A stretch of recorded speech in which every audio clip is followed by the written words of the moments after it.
just hover over the Twitch stream on the left-hand side, should be like your characters. If I did it right, we'll see. You put this on the ground and Thor got it.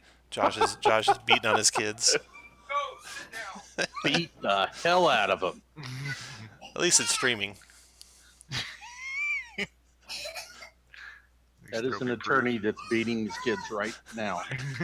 Audience, if you're listening.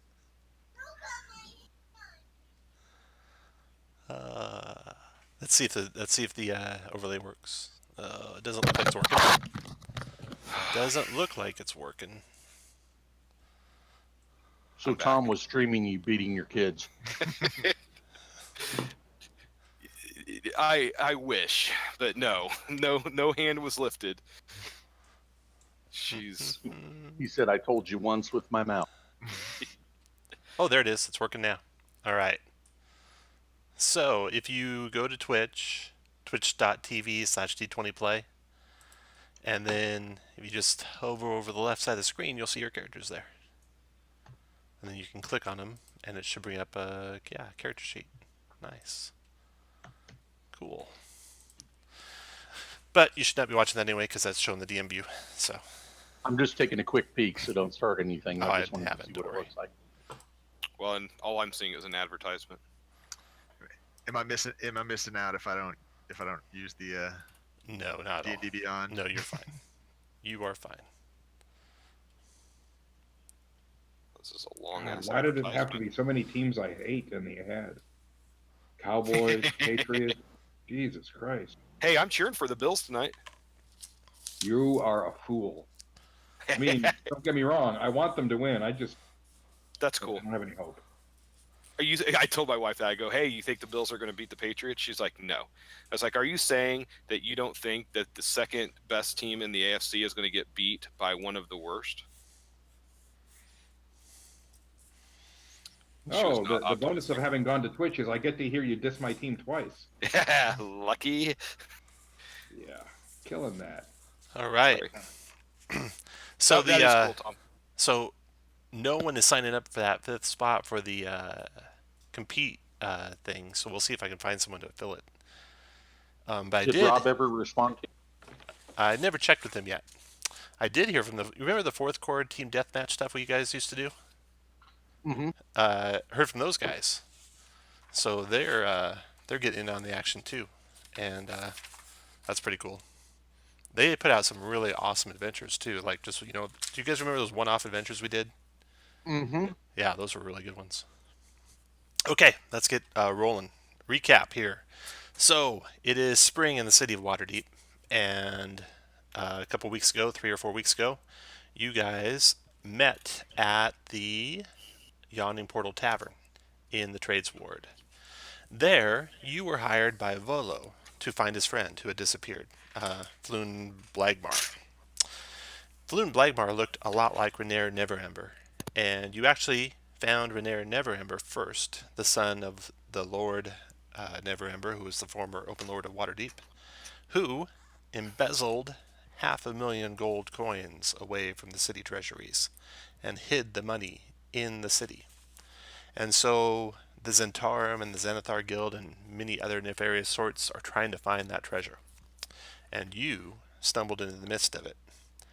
You now are in possession of the Stone of Galore, which is an artifact that allows you to actually cast Legend Lore multiple times a day.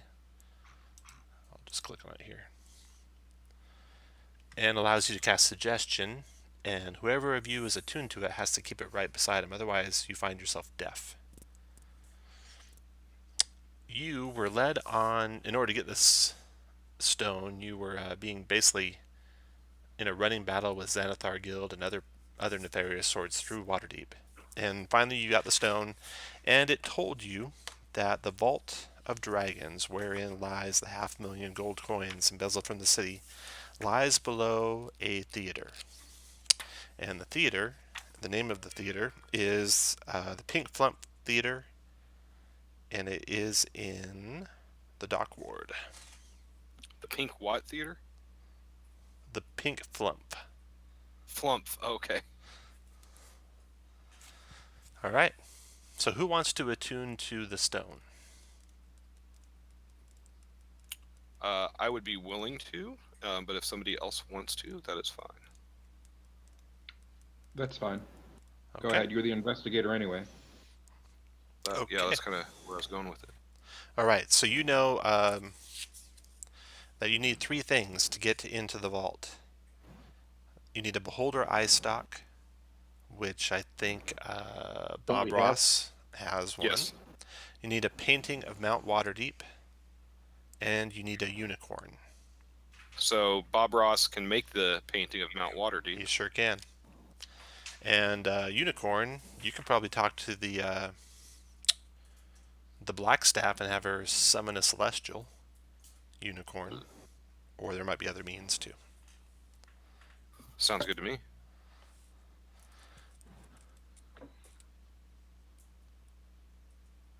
All right, so Bob's going to start his painting. And Bob, I'm going to need you to make a check. Let's just see how is Bob even online yet? It's in the game. Is his and headphones on- working yet? Probably not.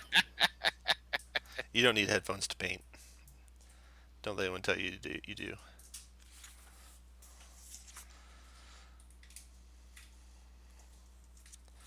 All right, the painting.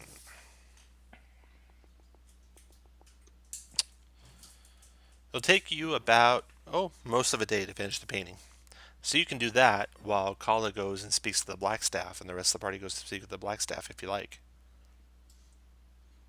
So we'll Sounds good. assume you do that. Okay.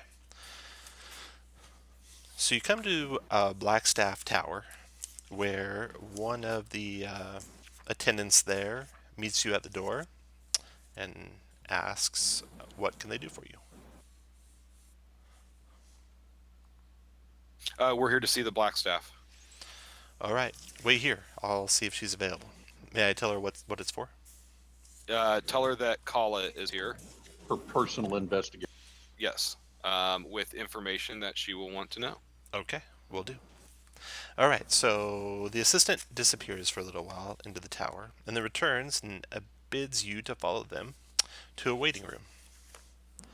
And you're given some drink and food, and then a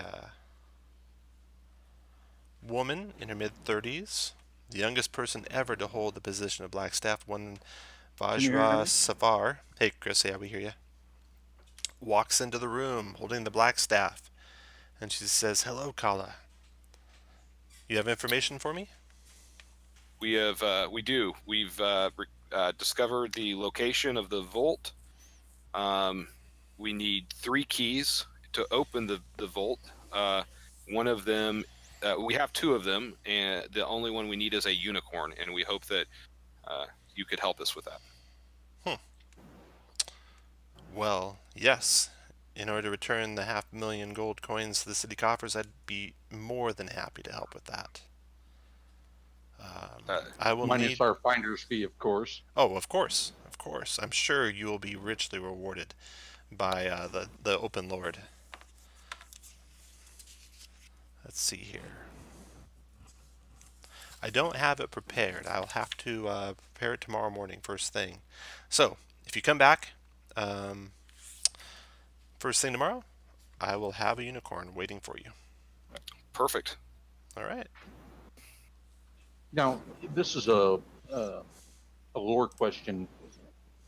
The bad guy in the Mad Mage, isn't he a black staff also? No, that's Hallister Blackcloak.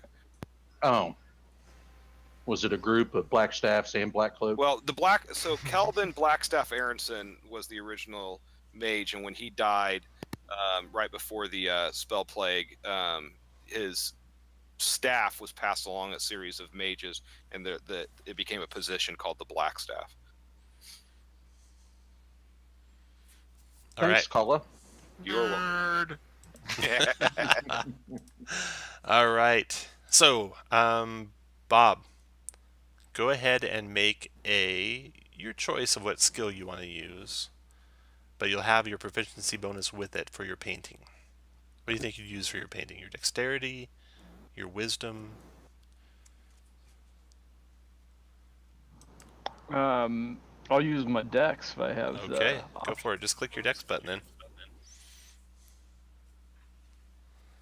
Ah, very good. So you get an 18. And First of all, I only make happy accidents, so even at the I can't fail this. it's the happiest painting of Mount Waterdeep that's ever been crafted.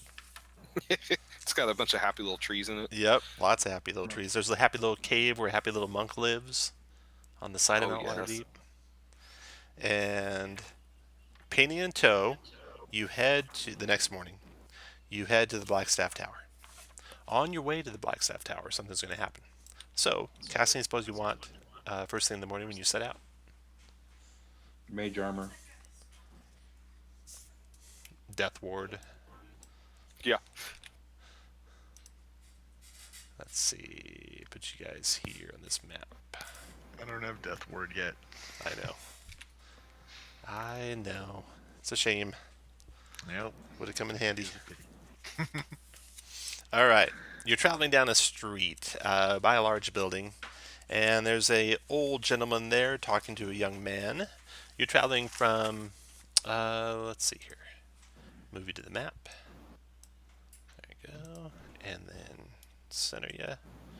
You're traveling from north to south, and this gentleman and young man are ahead of you, say about 30 feet. So put you guys about 30 feet north of the guy I just put on the street. There. Okay. The man is grandfatherly looking, and obviously a craftsman. And there's a young child with him, or maybe 14-year-old child. It looks like they're related, and they're having a conversation. It looks like the child's upset, and the man's trying to placate him. And then, pretty soon, as you're walking up, you just hear the boy scream, "No!"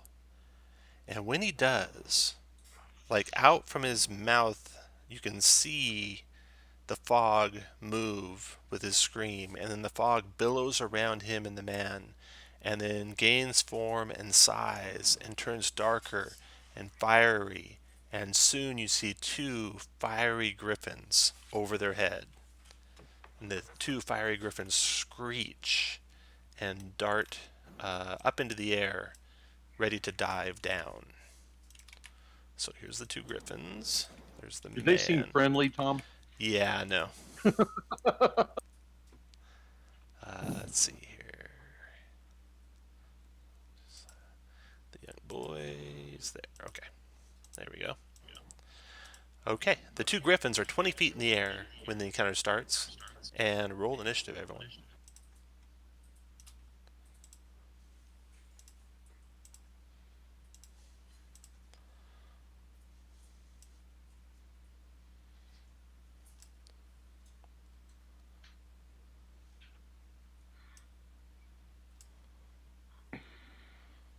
Not seeing Kai. Is your thing not working, Kai? It's on the right, 1807. It is not working. 1, 2, 3, 4. Okay, it'll work now. So roll it again and then put it Yep, in there. and then put in what you rolled the first time. All right. So these two griffins, they are the shape of a griffin, but they are coal black, and their wings are of flame, and their claws are covered in flame. Things of nightmares. And one of them goes first. So this one swoops over the man and the child, and they dive to the street, and then it swoops on down to Kai, landing and ripping at you with its flame-covered claws. First one is a 23 to hit you. I'm going to let that hit. 20 points of piercing and fire damage. And then one more attack, it's a 15. You dive underneath that one, barely. Alright. That griffin's done. Kala, your turn.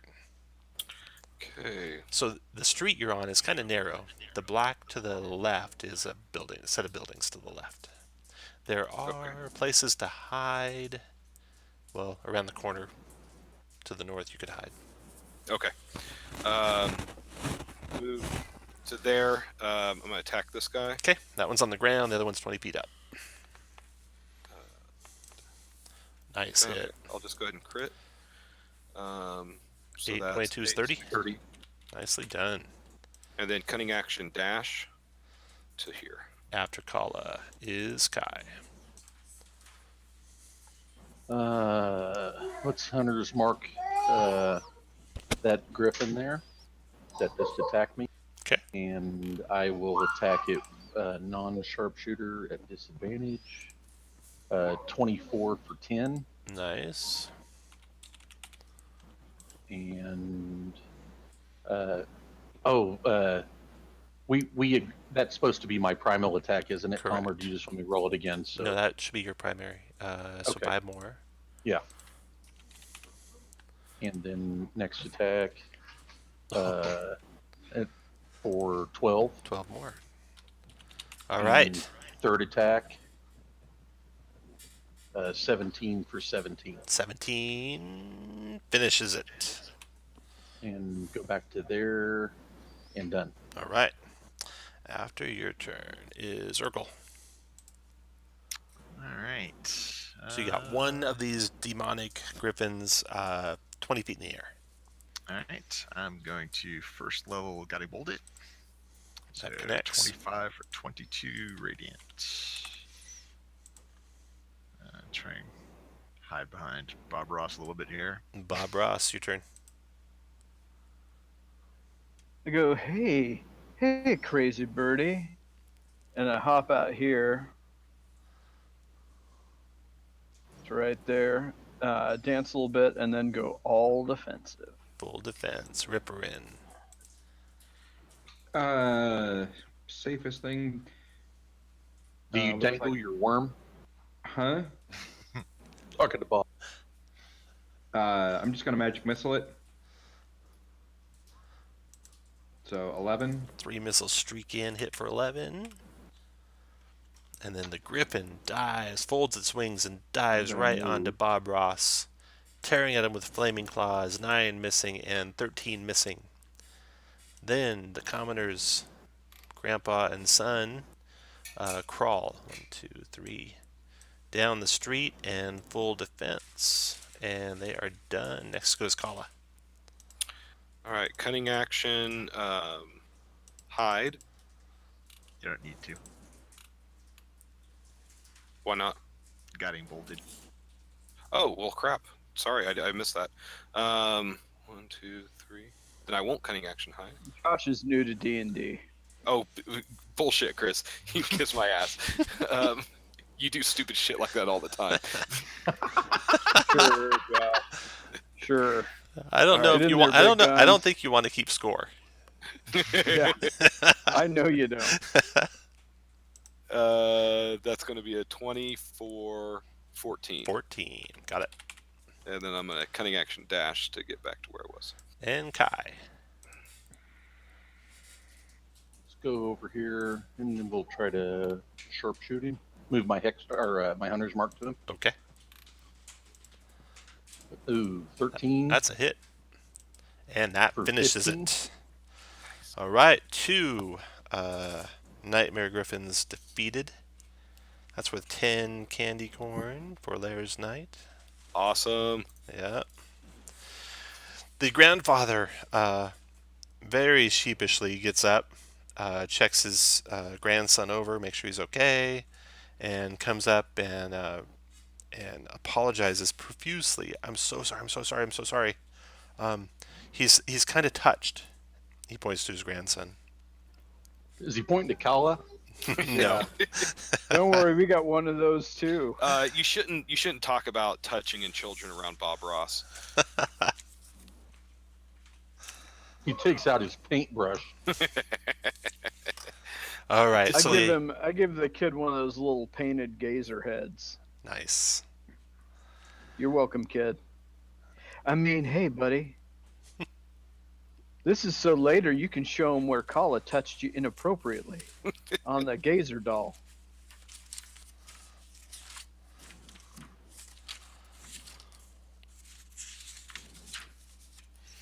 All right. Um, the man kind of hugs his grandson close and backs away and turns around and walks down the street. Um, Hey, friend, before you leave, have you seen a unicorn? no, no, I haven't. He shakes his head. Stranger danger. Yeah. As Paula the said there's one in his van. as the fog settles back down over the street, you hear kind of a cackling laugh coming from one of the three doors to your left. You look at those doors, and they are each made of real soggy wood with like accoutrements from wrecked ships, ropes, batons, things like that, stapled to them or nailed to them. And you can hear a kind of a bubbling sound coming from through the door, and a kind of a strange smell, maybe like clam chowder smell.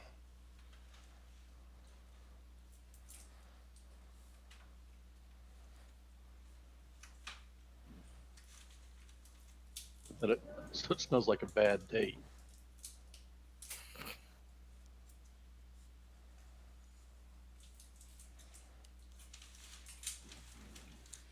Okay. And we hear some chuckling from behind the door. Cackling.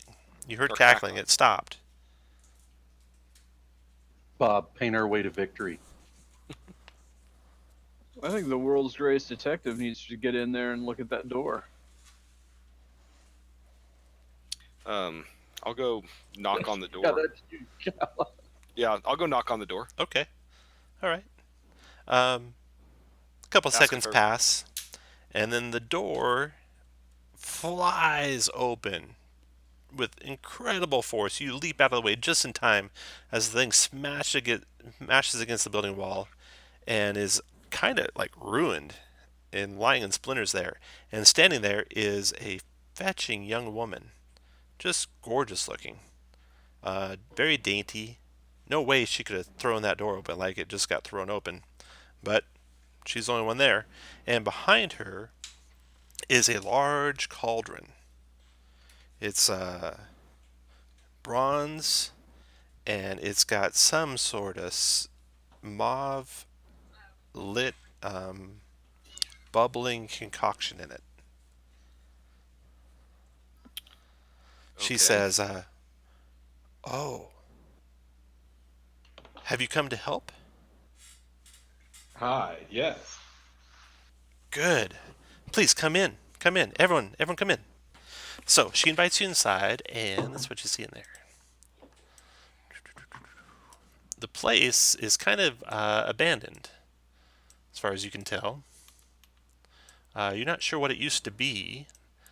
There's passageways going to the north and to the south. There's a couple doors. The doors have like open windows to them. The cauldron is sitting. We'll use this D20 marker for the cauldron. That's where the cauldron is sitting. And the woman, let's see. Side to side, let's see. Use this for the woman. She is there. She says, "Come, take a look. Are any of you cooks?" No. No? Oh, that's a shame. I just need one more ingredient. I'm not sure what it might be. Maybe I take do a sip. have some alchemist skills and supplies. Oh, very good. Come, see what it's lacking. Take a sip and see. I'll take a sip. Awesome.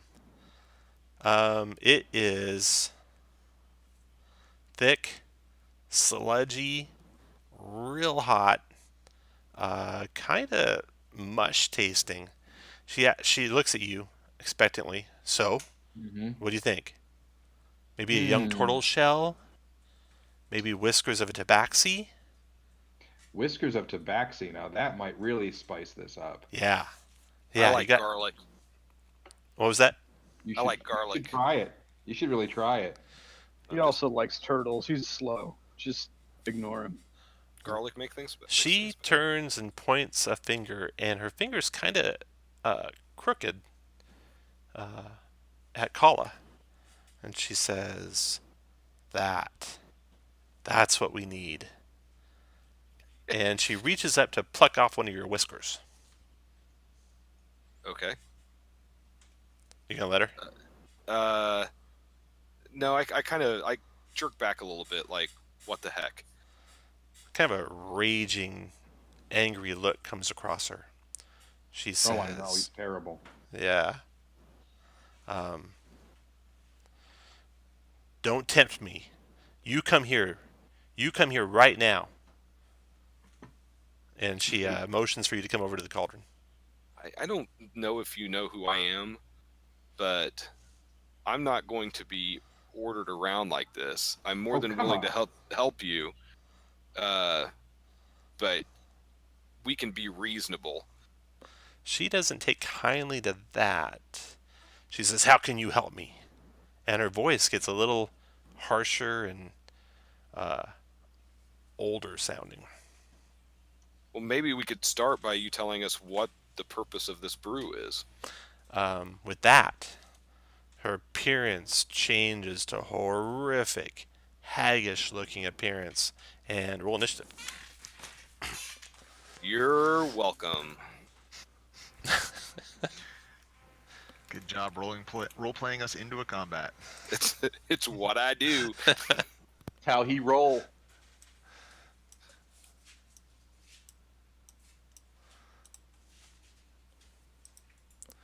And at the same time, Kai, you see another woman who could be her sister coming down these stairs over here. Oh no. We just need one more to make this a party. That's right. It'd be fun. All right. Do I have their initiatives yet? Commoner. Boom and boom. All right. The first to react is Kai. Move my hunter's mark to that sweep.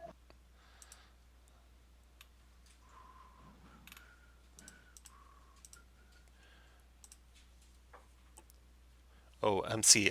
First, the 11 is a miss, but then I need you to make a wisdom saving throw, as the horrific appearance is overwhelmingly frightening. You shake it off, however. Okay, next attack.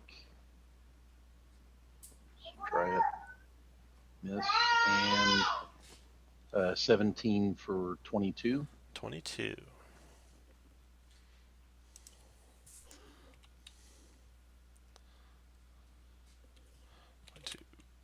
Got it. Okay. And 1, 2, 3, 4. Go to. All done. After Yeah. Kai is Kala. Kala, before you do anything, need Okay. you to make a wisdom saving throw. I'm good. And I should tell you, you can avert your eyes for these saving throws, which would give you advantage on the save.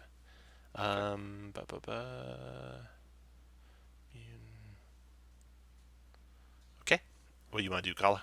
I'm gonna move out the door. 1, 2, 3, 4 to here. I'm gonna use my cunning action to hide. Okay. And then go back to here and shoot at her. Okay. Does 27 give me advantage? It does.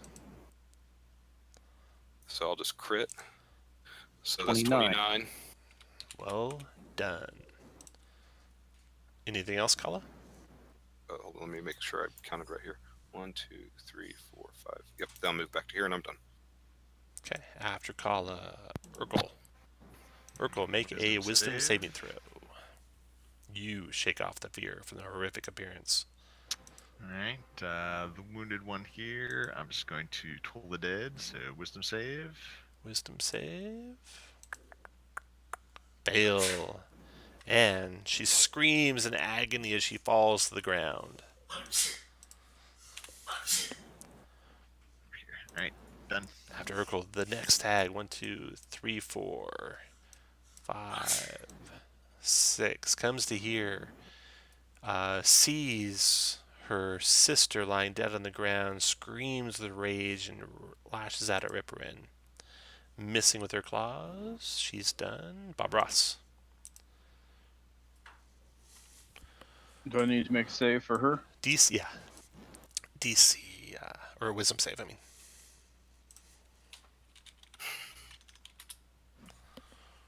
Bob Ross is All not right, afraid.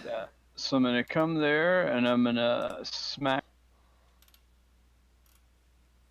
for 9 and see if I can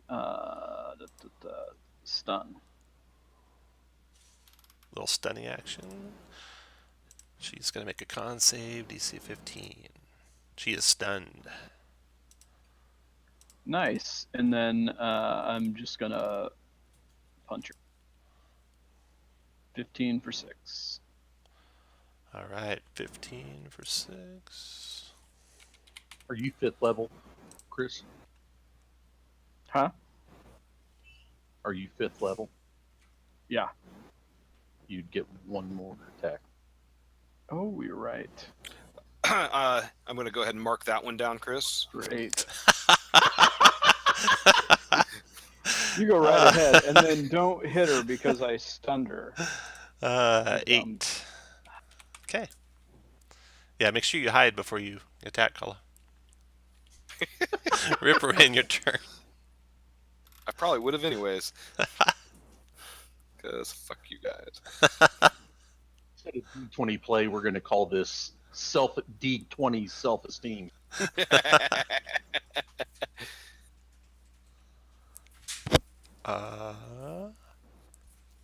Bob Ross is done. Ripperin does Toll the Dead on her. Wisdom or con saving throw. Oh, Ripperin. This was your first turn. So saving throw, wisdom saving throw. Or be afraid. Okay, you are afraid, but that doesn't stop you from doing Toll the Dead. And let's see. Wisdom save or frighten for 1 minute. Repeat, end of turn. And you'll have disadvantage if she is in your line of sight at the end of your turn.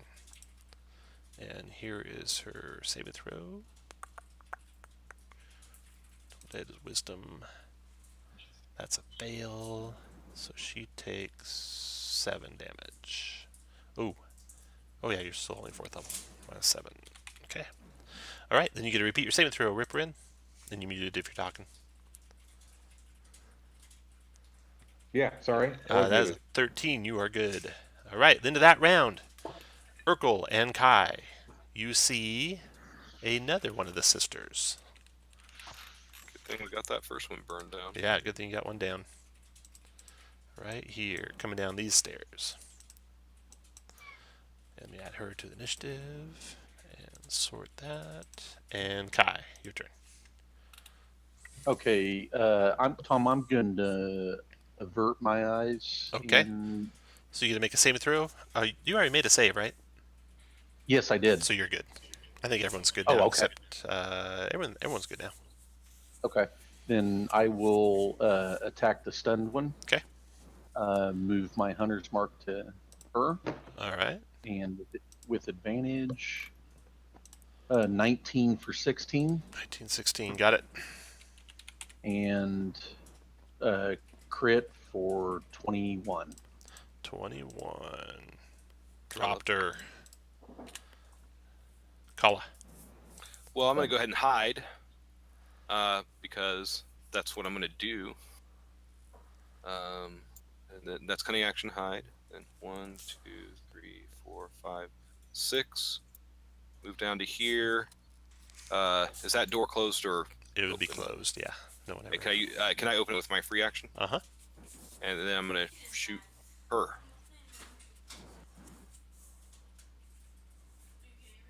So, 16 is a hit.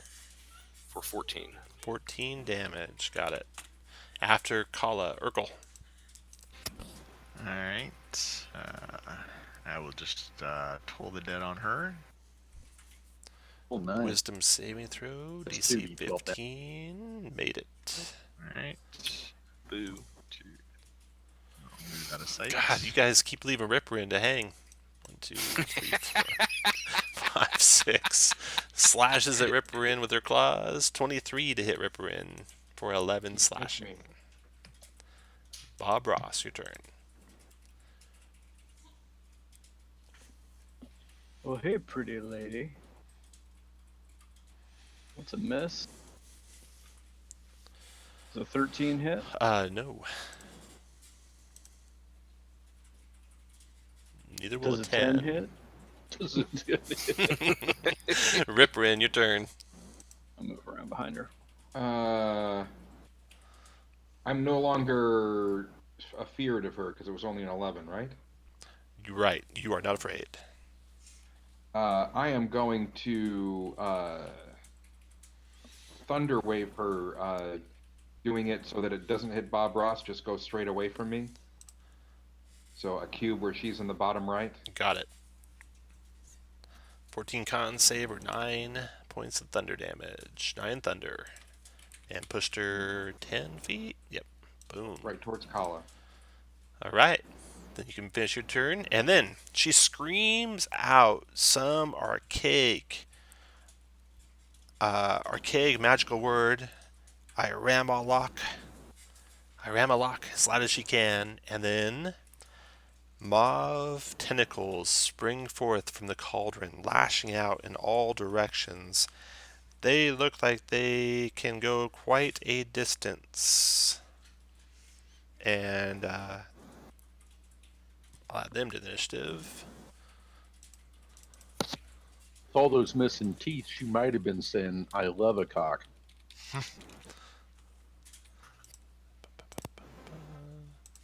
Initiative modifier of that turn.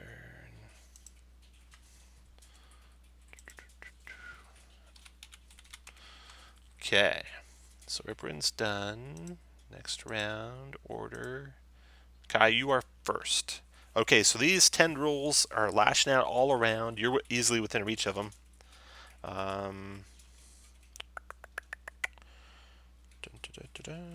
Okay, yeah, that's it.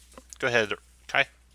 But nothing that we can like tangibly attack. Nothing. Yeah, you could attack the. You kind of have to get to adjacent to the cauldron to attack anything meaningful. Even with my bow. Oh, you can shoot ranged, yeah. Am I at disadvantage because the tentacles are in range? No, you're only disadvantaged when you're within 5 feet of an enemy, regardless Okay. of the reach. Okay. Well, I'll move my hunter's mark to the hag The hag, and okay. try to get her gone. And let's try that. Miss. Regular 21st. Okay. Got it. Tom, how far do I think I could go back without? You getting don't know. Try an it and find AO? out. Well, then I'll just stay there. And Okay. man up. After Kai Bob is says I was Kala. kind of. All right, Kala is going to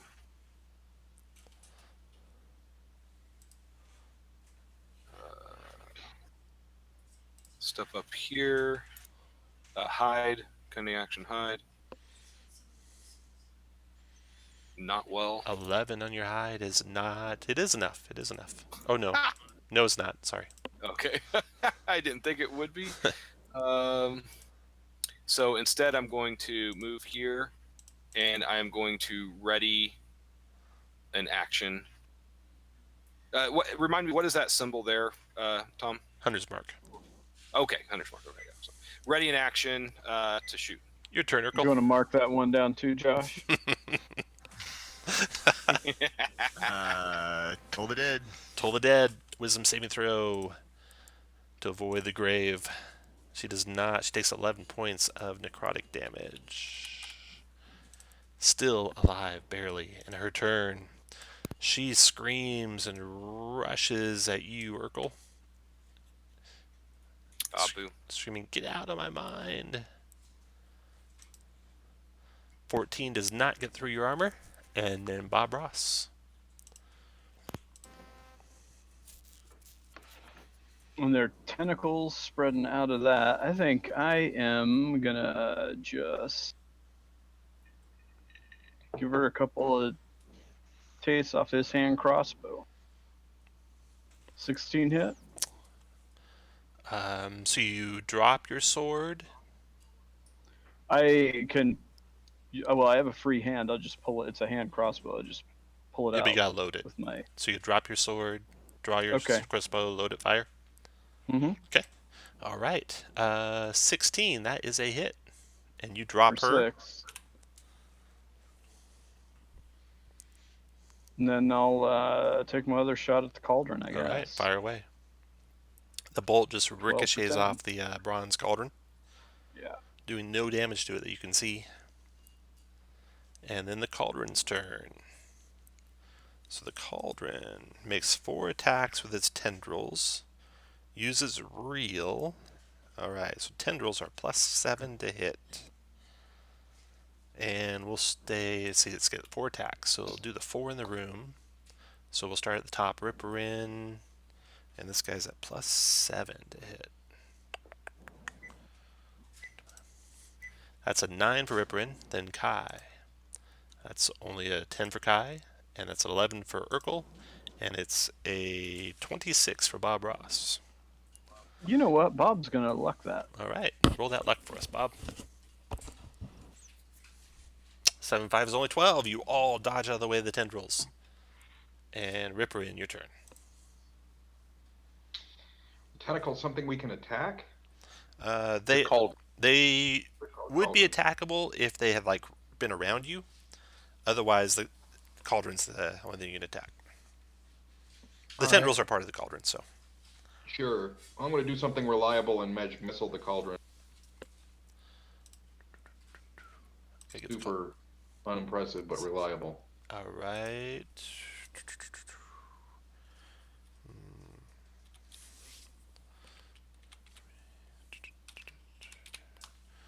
That seems to affect it. See if it's got hit points now. Yeah, there we go. Okay. And then I will back off outside. All right. After Ripper in is Kai. Okay. Move my mark to the cauldron. Okay. And then try to hit it. That's gonna 8 miss. ricochets off. 15 ricochets off. Ooh. Okay. So it's at least a 16, and I'm done. All right. 15's a miss. After Kai is Kala.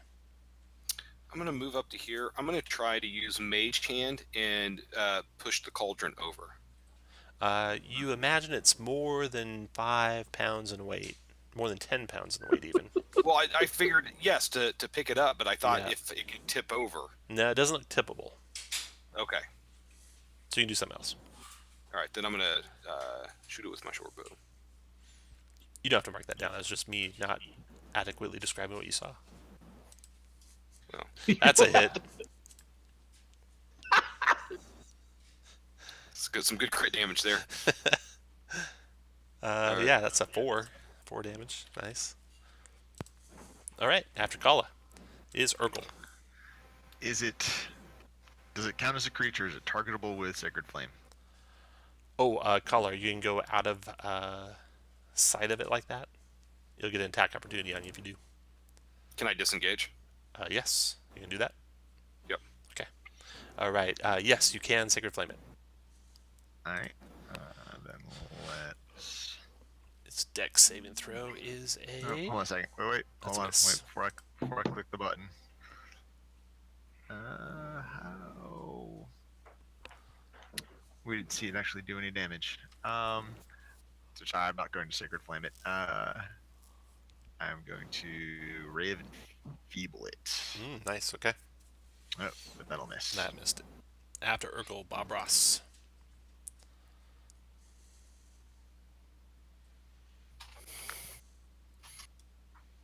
All right, I'm gonna just repeat. I'm gonna take 2 shots with this little crossbow. Miss. Miss.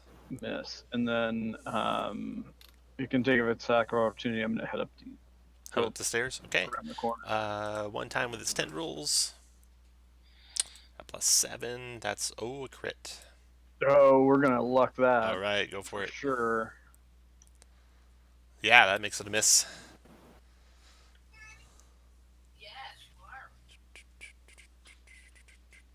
Okay, after Bob Ross is the Cauldron. So the Cauldron's got 3 targets now. Kai, Urkel, and Ripperin all get attacked. We'll start with Kai at +7. 18, Kai. Yes, sir. All right, so you are grappled. Go ahead and put a fist icon on your guy. Until it ends, you are restrained, and you have disadvantage on strength checks and strength saves. Okay, so you get the fist, and then Urkel. That's only an 18, one shy, I think. Yep. And Ripperin missed him by a mile. Then it reels in Kai. That's gotta be. Pulls him to there. And then boiling soup spills out over Kai. This is at +7 to hit. With advantage because you're restrained. Oh, that's a crit. Yeah. That is...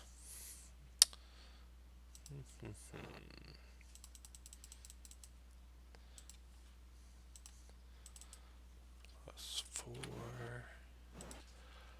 That is 44 fire damage. I'm gonna go down.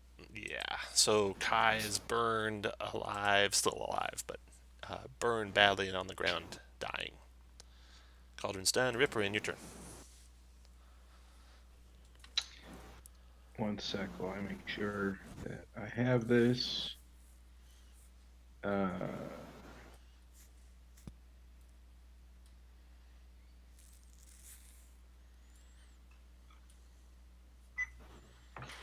Did we not have? I thought I had a potion. Guess I do not.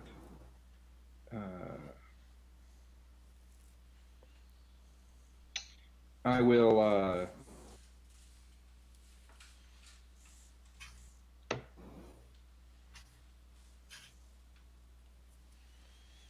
Is Kai still grappled? Or did it let go of him once he dropped? It let go of him once he dropped. All right. Then I'm going to. That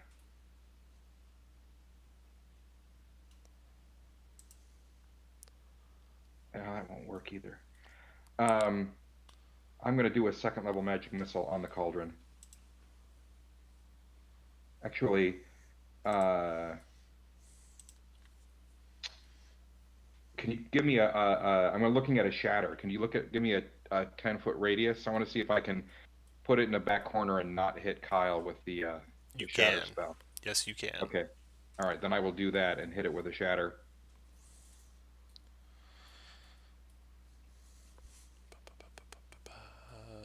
Con save. 19 damage. That ain't too bad. It is on con saves +3. +3.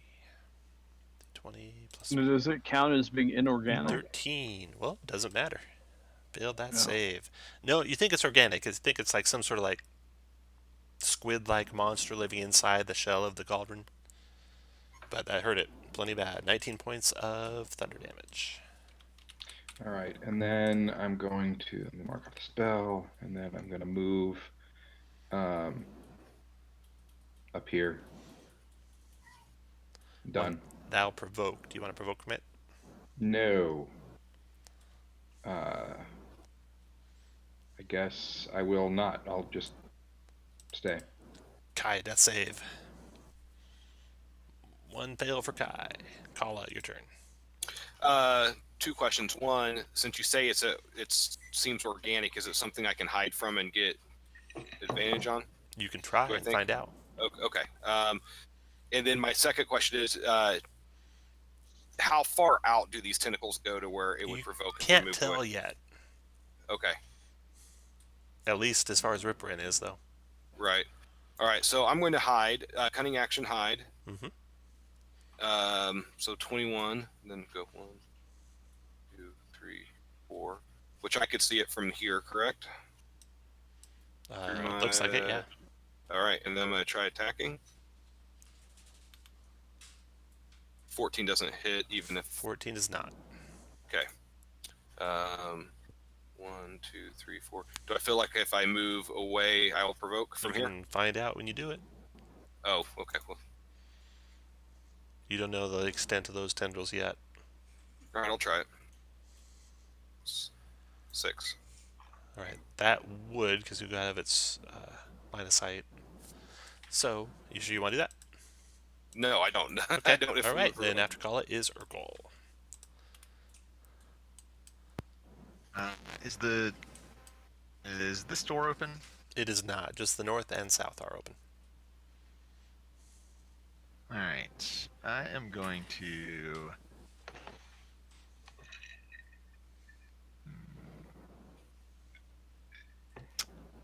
All right. I'm going to. Kai goes after. Bonus action. I will spare the dying on Kai. As my action, I'm going to disengage for 5, 6. Your turn, Bob.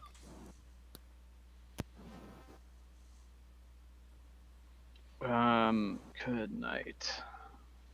There is nothing good to do here. I'm gonna stow the crossbow. My sword is at the end of that stairs. I'm gonna grab that from where I'm at. Oh man, I think that's good. No. Saved. Yeah, I'm gonna do it. I'm gonna come right there, and I'm going to. I want to see if I can knock over that pot. You don't think you can. Okay. Well, then I'm gonna hit it twice. Okay. Miss. Miss and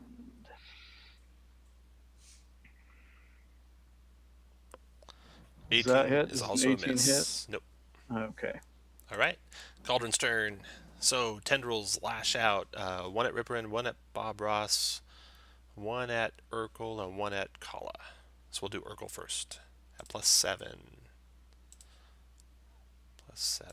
So that is a 19 to hit you, Urkel. No, What was that? that'll hit. Okay, put a fist on your guy. Kai, you can take the fist off your guy. Ripperin. That's a 26. Oh yeah, that'll hit. So you can put a fist on your guy. Kala. That's a 21. Yep. Fist on your guy. And Bob Ross. That's a 14. That will miss. All right. Now, each of you that got grappled are restrained. You have disadvantage on strength checks and strength saves. And it pulls Ripper in. 25 feet. So 5, 10, Holy crap. 15, 20, 25. Well, and here I go. To there. And then it's going to pull Urkel. 1, 2, 3, 4, 5 to there. And pull Kala. 1, 2, 3, 4, 5 to there. And then boiling attack on Ripperin at +7. That's only at 13. That is my armor class, so I'm going to shield. Shield is up, and the hot soup just spills off the magical shield, pouring onto the ground beside you. And your turn to Ripperin. It's an escape of 15 if you want to try that. If you Misty Step, the tendril does not go with you. That is what I'm going to do.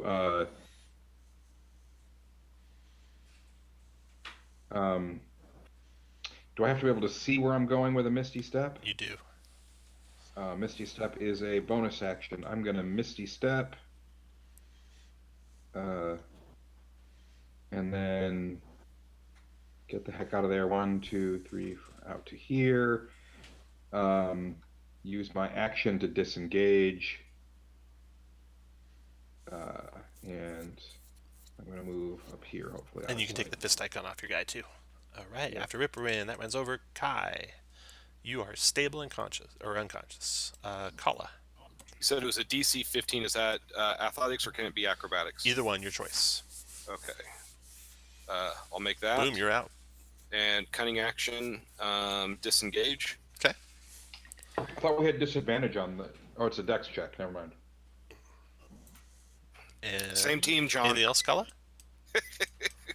That was my action to escape, and I cunning action to disengage, and I moved. I'm done. All right. After Kala, Urkel.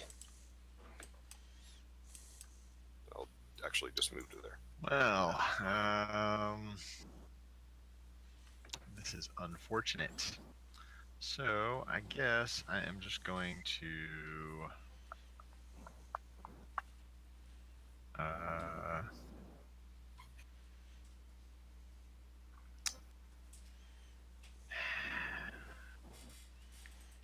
I am going to ready.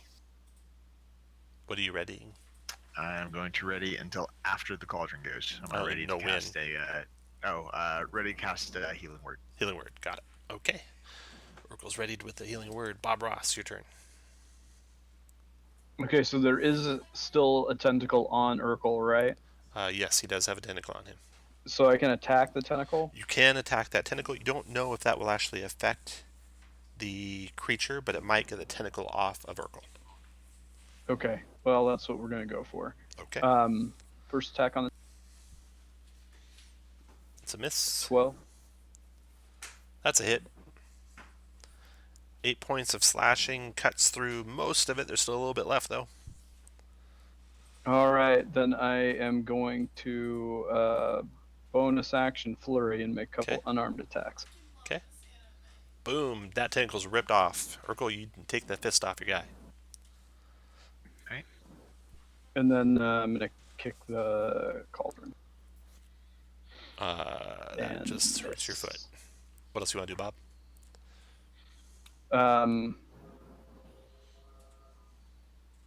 I'll use my bonus action. That's all I can do. All right. After Bob comes the cauldron. So the cauldron's got Urkel in its sights and Bob Ross in its sights.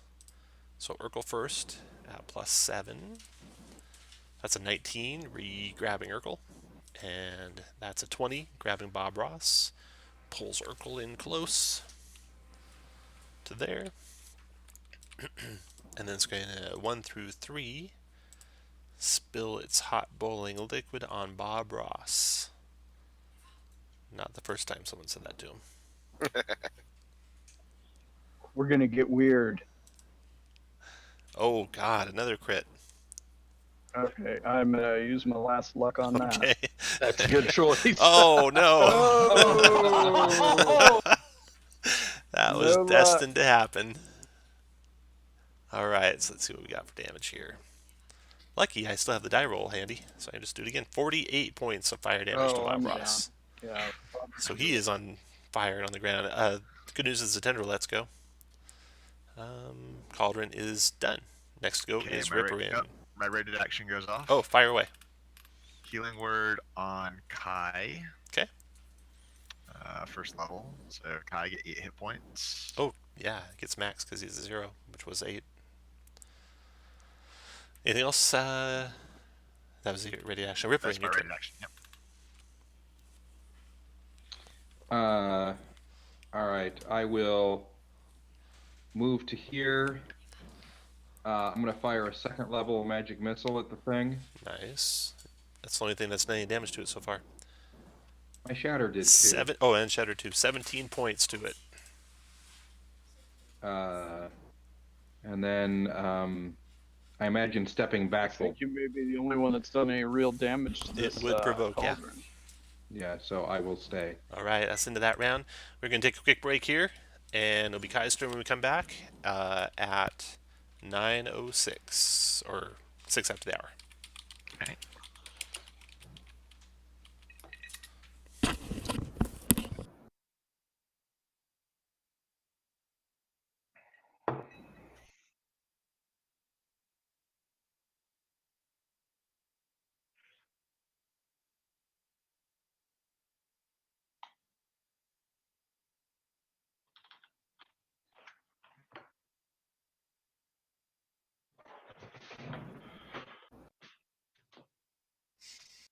Hey, Josh.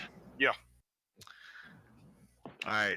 If you can, on your turn, move to where you can shoot it, but ready to shoot it until after I go, then I can hopefully make you do some really big damage. Not a problem. All right.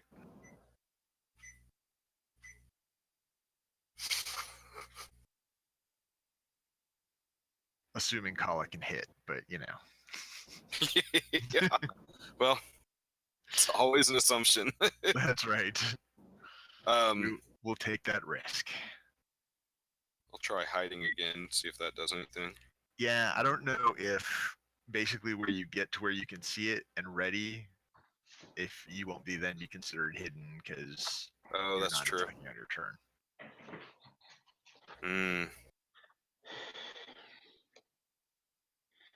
I'll try it anyways. So you won't have advantage to hit it.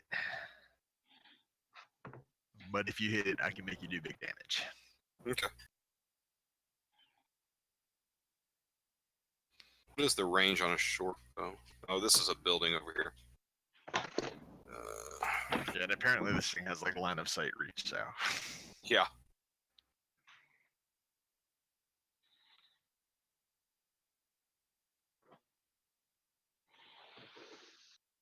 Alright. I gotta go take care of some other stuff. I'll be back.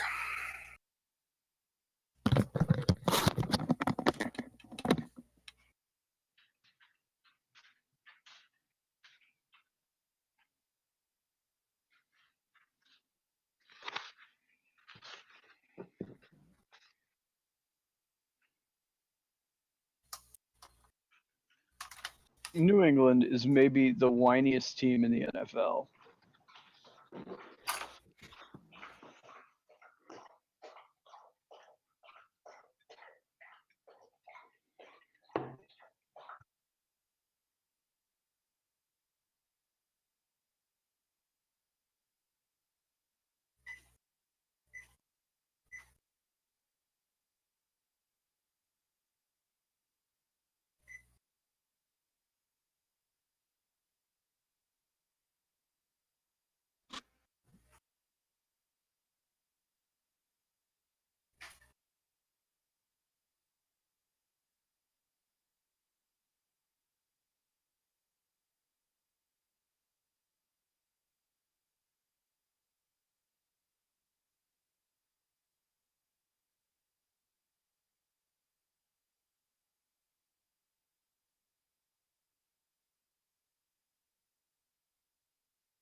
I'm back.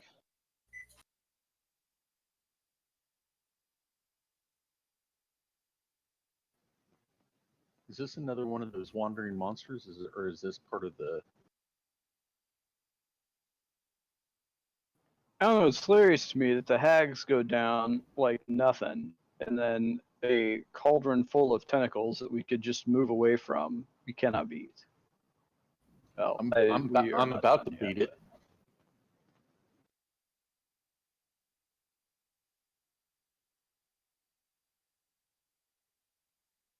Throw a beat down on it.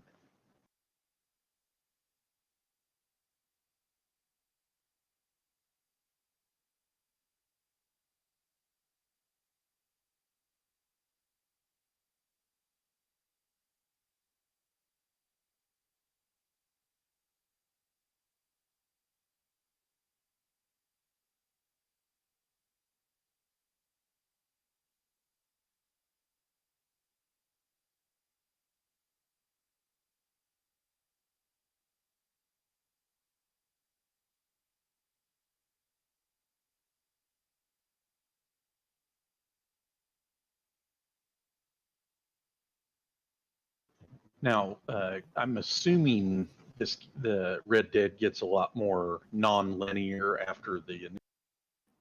Oh yeah. All right, Kai. You are prone, Okay. looking up at Urkel. I'll grab my bow Hunter's Mark. I obviously have to cast another one because I went down on the cauldron. And go to there, stand up, and fire. 25 for 11. That is a hit for 11. 16 misses. Miss. Yep. After Kai, Kala.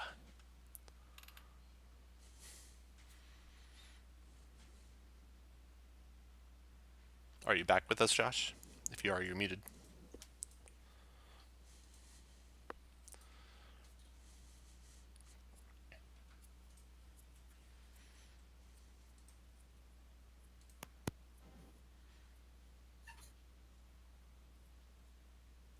You back, Josh? Josh Tom said 906. This is your final warning.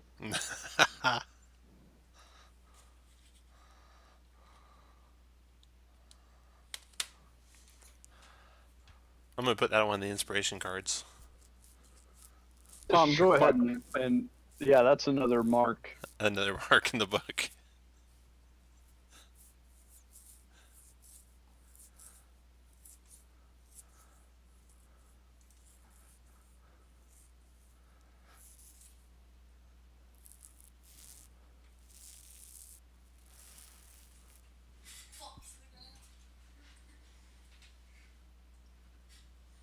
All right, well, it won't really matter if we go out of order with him before the, as long as he comes back before the cauldron goes. Urkel, go ahead. Right. Well, maybe it'll work out a little bit better.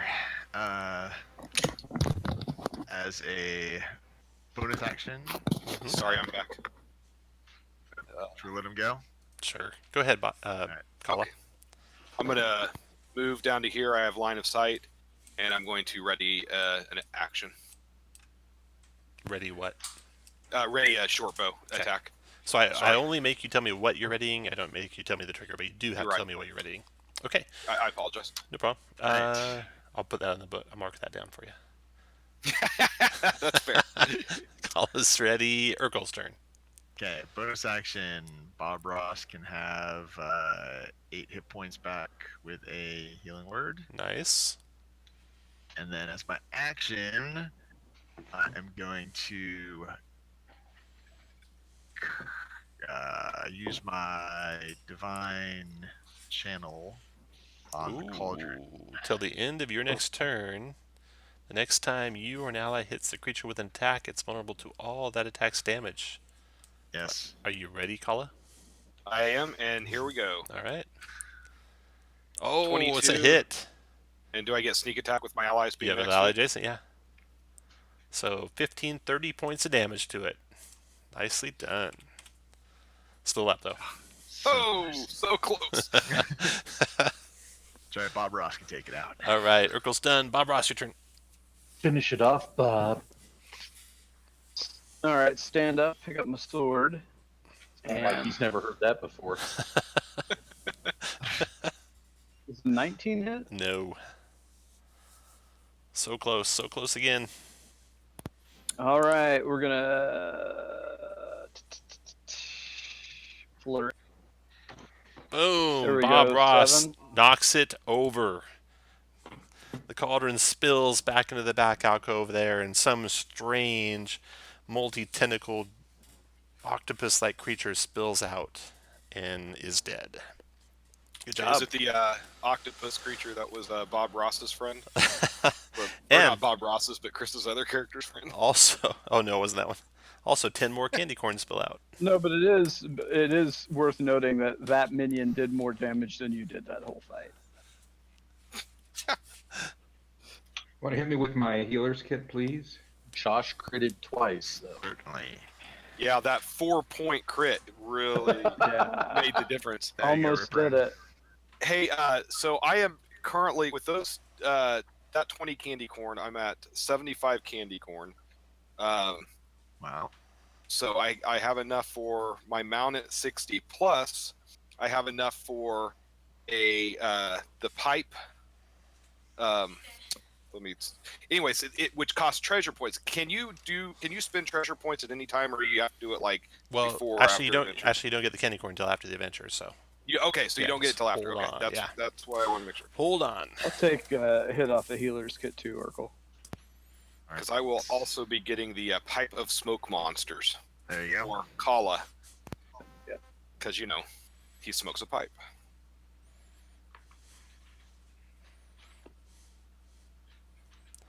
Okay. So just like how Gimbal collects real estate, Kala's going to collect pipes. Okay, so you are in this abandoned building that these hags had taken over. Outside, the streets are still foggy.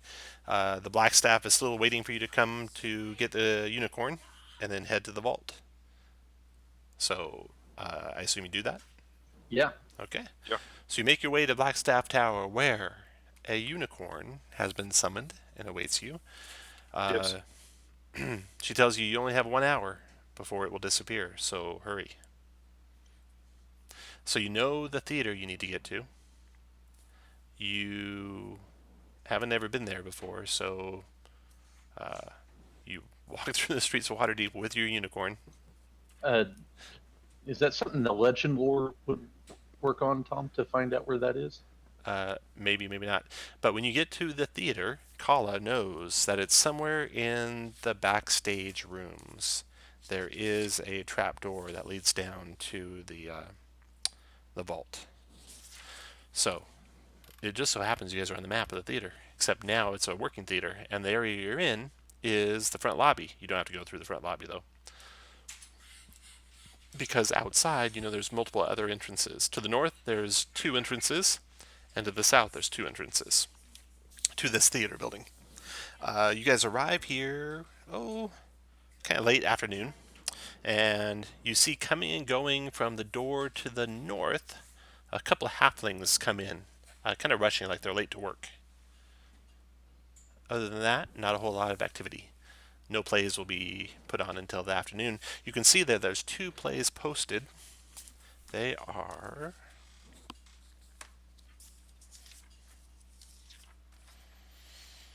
Meet the Goodberries and Kiss of the Lamia. She's a Kiss of the nice labia? woman. Yeah. Just kiss the labia. Lamia. Lamia? Lamia? One of I'm those. pretty sure I heard labia. Well, that's, Yeah, that's one I'm of not Sarah's doubting favorite that. words I heard her I'm in not the doubting back. that at all. I know. She didn't appreciate me talking like that. She's glaring at him right now. Yeah, she says, if you won't Josh. do it, you can't talk about it. Josh is going to have to go off. Josh, how come some of the best times we make fun of you, it's you doing it to yourself? All right. So, what do you guys want to do? Let's head to the backstage. Yeah. Okay, the door the halflings went through. That's the door on the north side, and it is around here, over here, and the unicorn can squeeze through it. Won't be a problem. I bet this unicorn's smarter than most of you. Yes. I don't have a unicorn mini. When I fuck a unicorn, they stay fucked. Always a treat, guy. Always a treat. Do you need a token for the unicorn? No, I don't. All right. I'm just looking to see how intelligent they are. 11 intelligence. All right. So, you open that door, and you see a long hall. And there are doors lining it to the left and to the right. And the doors to the left, several of them have names on them, like they are like the dressing rooms of actors. Do I see one that says Gimbal? You do not. Oh, okay. So I'm still looking for him. Although I'm sure if you go check the seats, you'll see a lot of them were sponsored by Gimbal.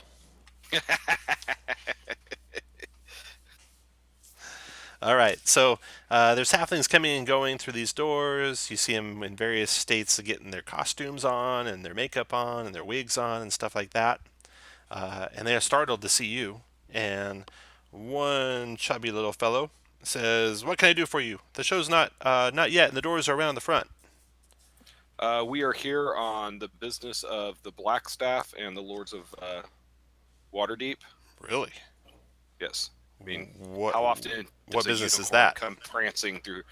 It's the Oh, Lord's business. wow. Hey, he starts calling out names of other halflings. Pretty soon, all the doors empty out, and there's just halflings. A guy at the unicorn that's in the hall or in the street outside the door there. And then pretty soon, you see someone shoving their way through all these unicorns. A Tetherian woman, middle-aged, and really harsh-looking scowl on her face. She says, "What do you want?" We need access to your theater. What I am for? Kala, the detective, because we need to access to tunnels underneath your theater that lead to something of great importance to the rulers of Waterdeep. Great importance, you say. What would that be? None of your business. Well, it is my business since it's under my theater. Your theater is in Waterdeep. Yeah. This is city business. This is Waterdeep my Trump this theater. is my And I theater. drop a mic. This is my theater. So you'll have to do business with me if you want to come inside. Would you? How disruptive do you think it would be to your show if we came back with the City Watch to force our way in during the? Are you threatening me? No, that's no threat. I'm simply asking a question. Listen. What do you want? We want access to was it trap door or something going underneath the theater? What's in it Maybe for you me? should put Sarah on, Josh. What's that? Let her- What's in it for me? As I said, you would be doing a great favor to the rulers of Waterdeep. I need something a little more substantial than that. You can have the unicorn when we're done. I whisper to Caleb, maybe try the suggestion on him from your stone. Oh yeah, I forgot I'm attuned to that. I'm gonna mark that one down. Yeah, that's fine. Well, it's not on my character sheet, so okay, yeah, I'll use the stone suggestion spell. So, in front of all these witnesses, Does it? It's pretty obvious. you're gonna use magic to. Actually, what I'm going to do is I'm going to use detect thoughts on her, which should not require anything because it's just something I can do. To hear what it is that she would accept to let us in. It's still using magic on a person. Does anybody even know that? Maybe. You when you cast spells, you still cast spells. Oh, okay. It's not like it's innate secret power. Well, it's a psionic power, Mhm. so I just thought you just used it. Yeah. Verbal semantic. Well, I understand that. I thought that the Githzerai had. It's like the fact that the mage hand's invisible. How many more points is this going to cost, Tom? I'm looking this up because It's I'm not like a doing that rolling- Droids, you're it's- looking. right. You know how your Huh. power meter, you see it just spinning, and it spins What? faster and faster and faster. I say, why don't you invite us in and so we can talk about this? I'm sure we can come to an amiable arrangement. Well, make an offer. It's obviously worth a lot to you if you brought a unicorn. I'll tell you what. You can have the unicorn after we get into where we need to go. You can have the unicorn. I don't believe that for a second. Why? How do you not believe it? You would keep the unicorn. Unicorns are not unintelligent beasts. Am I right? She says to the No, unicorn. And it says telepathically to her. Oh, You're I didn't right. know they could speak. Well, he gave us a chance to do it. Now he's got to DM his way out of it. I'm sure the unicorn is well aware that it's going to disappear in an hour, so it's not going to cost it anything. All right. She shuts the door. Come back when you got something for me. The halflings are all, "Hey, we want to see the unicorn. Get back to work," she yells at him and shuts the door. I put my foot in the door and say, we'll give you 10 gold. Yeah, you summon a unicorn and come here wanting to get to some secret chamber below my theater and it's worth 10 gold? I don't think so. How about a about mechanical a- marble? How about a share about a- whatever you're looking for? What do you think I it's show worth? her my parachute backpack and see if she'll take that. No. What are you looking for? What's so valuable down there that you'd bring a unicorn to find it? It's not that. There's a hidden entrance to Xanathar's lair. Oh, We've been tasked by the city of make Waterdeep. a deception check, Kai.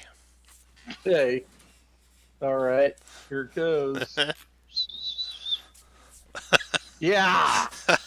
See, it's like. Okay. All right, get away from me. She shuts the door. I say to the unicorn, any suggestions our detective couldn't figure this out? I was doing just fine before you decided with your plus 0 charisma to try to lie to her. What do you mean? She was kicking us out. You I was still. Give me a minute to think about it. She didn't start kicking us out until. Does the unicorn have any suggestions? No.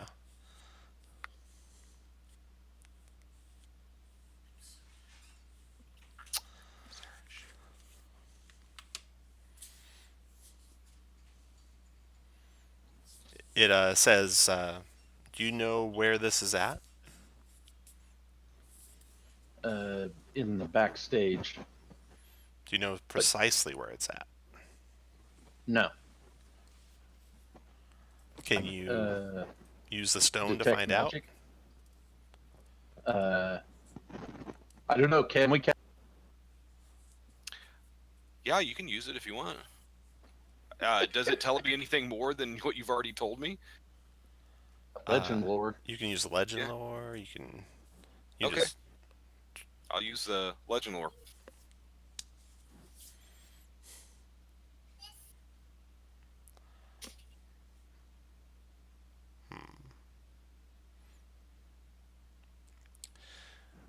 yeah, that doesn't give you anything else. If you knew right where it was, I could teleport you there, he says. But since you don't know exactly where it's at, you're just gonna have to rush in there. Maybe Tom, didn't you say create a there were- distraction. Maybe Tom- offer them actual gold or something. I don't know. 10 gold pieces certainly wasn't it though. So they're getting ready to do a show, right? Yeah. All right. How much do their tickets cost? It's like a silver piece. How many tickets are there? I don't know. Maybe Hey, I'm about. gonna try to 100? sneak in there as a set painter. All right. I'll buy all their tickets. 10 gold. Okay. That might not help much. I mean, that'll get us in. Sure, you can go in the theater, yeah, but not backstage, right? Why? They have a sold out show. Do they have any VIP tickets to meet the actors? Go backstage and meet the actors. Didn't you say there were 2 doors to backstage, Tom? There's one door to backstage. Okay. You want to turn it- Wait, do we have a There's wizard a that can couple of turn doors on the invisible? south side of the building too. Do we have a wizard that can turn invisible? I got one spell left, but yes. I have invisibility prepared, and I have my last spell slot. I'll cast it on somebody else and make them invisible.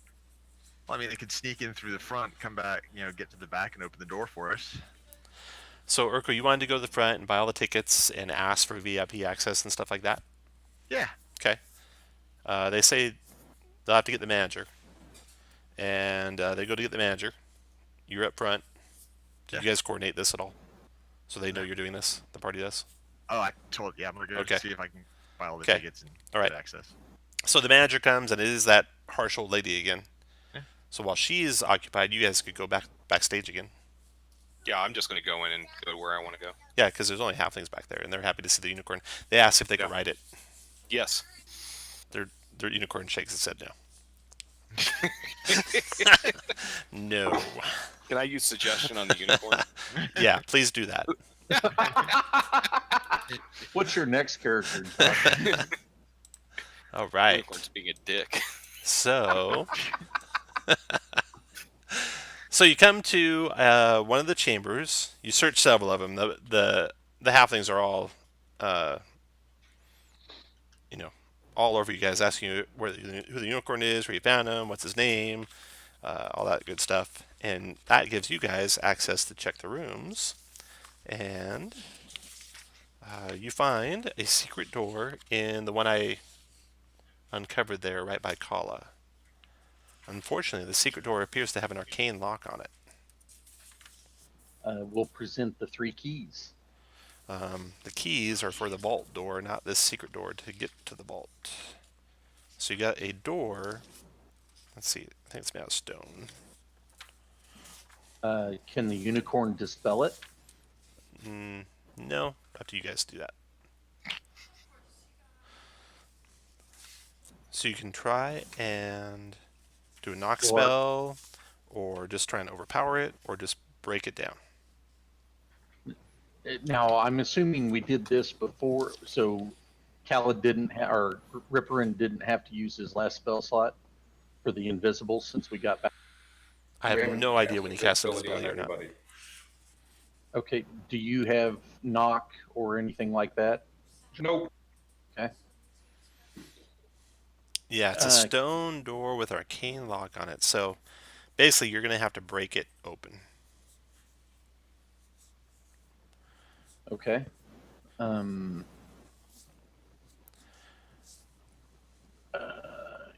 Anybody?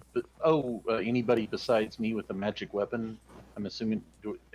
Does it need to be a magic weapon attacked on, or do we? No, stone usually can be hit by anything. Okay. Well, let's try to break it down. Okay. Quietly. Sure. Yeah. Okay. So there is a hubbub, a ruckus. Various stage managers come. Urkel, you can kind of follow in tow with them, and you guys can all, in the commotion, rush down the stairs. Get the opening. There's a 30-foot deep shaft with a wooden ladder. The unicorn sees that and just teleports to the bottom, and then trots down the hall a little bit, waiting for you guys. You guys come descending down the ladder. The stage manager looking down over the top of the ladder, just yelling and screaming at you that you'll have to repair all the damage that you did. She'll make sure whatever you find, she takes a big cut of it because it's under her stage, etc., etc. Talk to the black staff about that. All right, you find yourselves at one end of a 20-foot wide stone passageway that gradually slopes down 100 feet before ending, and it ends at a vault door. A vault door with dwarven ruins on it. It stands about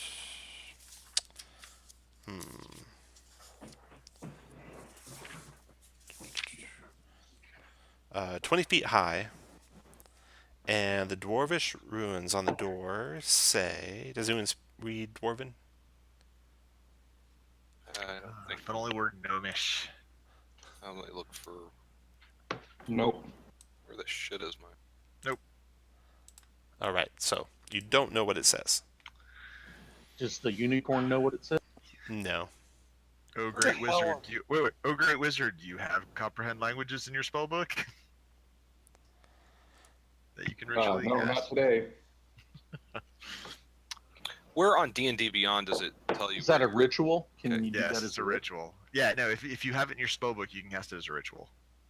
I don't have it in my spell book anymore. I redid my spells. Oh, there it is. So these doors are in front of you, about 20 feet away, and they are 20 feet high, 20 feet wide, with adamantine doors with dwarvish ruins on them. What do you guys want to do? Present the keys. Okay. How do you present the keys? And where do you present the keys? Doesn't look like there's any designs on it that would. No, nothing that the keys would fit into or anything. No, like platforms or anything like that you can set No. them on. Nope, nothing like that. All right. I'm just gonna take the gazer stock and throw it at the door. Okay. And then the unicorn will stand by the door. And then what do you want to do with the painting? I take it nothing happens when the gazer Nope. stock hits the Nope, door. nothing happens. Okay. And And the unicorn stands by the door. What do you want to do with the painting? I'll put the painting next to the unicorn leaning against the door. Okay. As soon as it gets within 5 feet of the door, the last of 3 keys, the door slides open. Sliding into the walls to the left and to the right, the door parts in the center. And ahead of you, you see a vast chamber with 3 age-worn columns that support crumbling stone bridges 60 feet overhead that cross from left to right. The ceiling rises another 20 feet beyond that. You see all around this vast room, set in alcoves, are 12 sets of double doors made of iron. Each door is 10 feet wide, 10 feet high, and embossed with images of dwarf warriors in plate armor. Let me move you to a different map. Just proves once again why you're the world's greatest detective. Where is... there we go.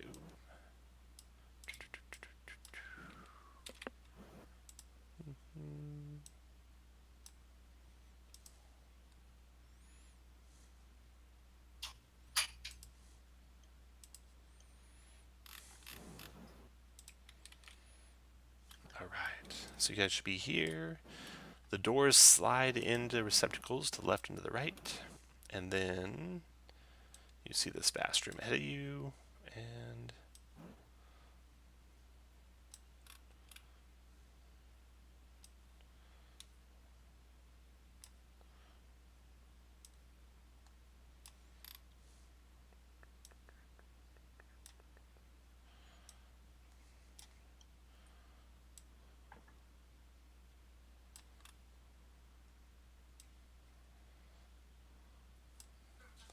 then, above and to the right, I'm going to draw the crossing bridges.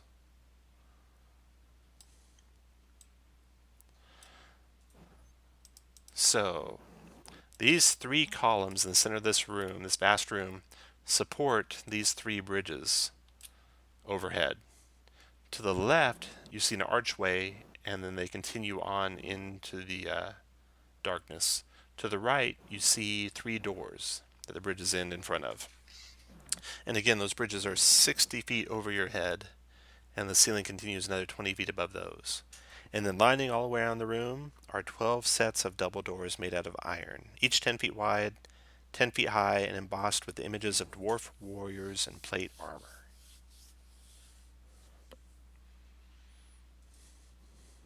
Ooh. And is it lit in here, Tom? No, there's no light in here. I will have a light spell up. Okay. And I will stay a little ways away and quietly look around. Okay. You quietly walk around the room and find nothing else besides the rubble and dust and the doors that you see. Do the pillars look like they're easily climbable? Not easily. It'd be a DC 10 athletics check. But somebody could climb up and we could drop a rope down to bring everybody up.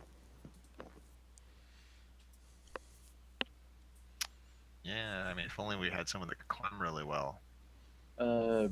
Chris probably can. He's probably Yeah, a good I athlete. can certainly try. Is it I'll called fall a, slow by- is it called a thief? Normal climbing speed? Yeah, if he didn't have a strength of 8. I mean, I could climb fast if it was like a ladder. Just don't climb.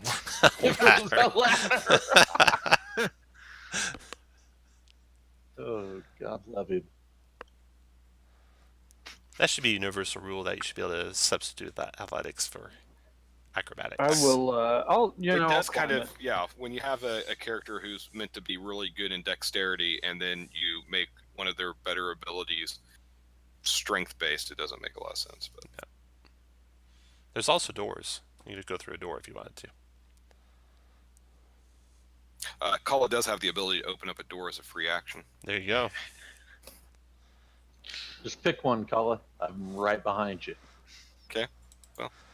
Just start with Check these for right here. traps. Okay. Well, yeah, obviously I always check for traps. Check each one for sound and traps.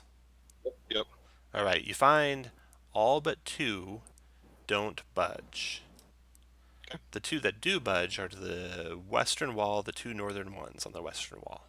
And they can be opened easily, no special check required. We'll start with these. Okay. You see a hall that has a flight of stairs that ascend steeply up. I'll move over to here to see what's north of here. Okay. This one, you see the north wall bears a 20-foot square fresco that depicts dwarves battling goblins. Other than that, there's no furnishings in there. Go up the stairs. All right. Up the stairs you guys go. And I do carefully search the walls looking for hidden doors, anything like that. Oh, okay. I Alrighty. should say that. I investigate using my sight. Okay, all the walls. Yeah, I'll go around all the Okay. walls. All right. Put everyone where you want to be when Kala gets there.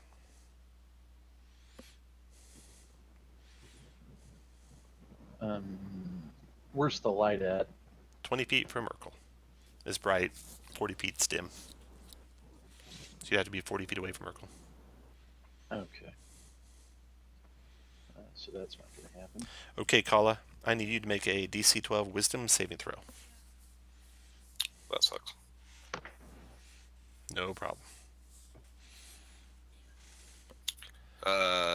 Do I have any idea why I was making that? Like, do I feel anything happen even though I made the save? No. Nope. Okay. No effect.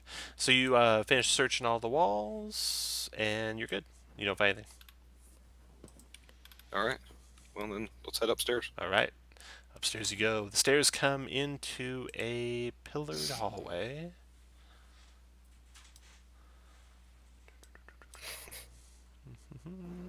That connects to the bridge. And in this hallway, you see it's 20 feet high. There's 3 pillars that run the length of the hall, and they're carved to resemble war hammers, with the square heads of the war hammers pressed against the floor and the halves supporting the ceiling. The west wall bears a cracked mosaic. It depicts a dwarf smith at a forge crafting dwarves out of black metal and diamonds. 3 archways in the east wall lead to crumbling bridges that span the entrance foyer. And a little more than halfway down the hall, a section of the western mural has broken off, forming a heap of shattered tile on the floor. Just check the debris out there, Kala. Yep. All right. Put you guys where you want to be when you guys are checking out the debris on the floor. What map are we going to be on? You're on this map here. Okay. Oh, there I am.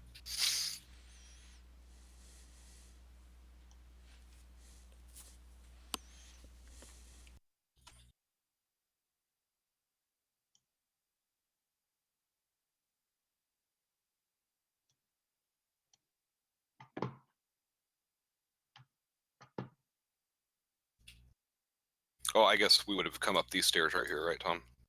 Up where Cyprin is. So if I'm checking the first pile of debris, would I be right here?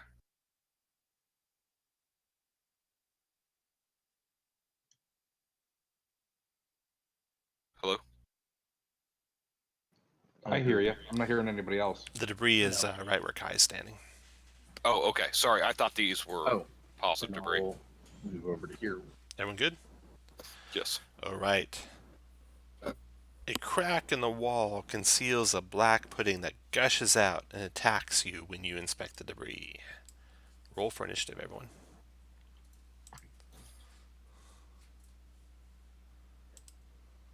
Oh, shoot, that's going to put extra rolls in there. Okay, I'll figure them out.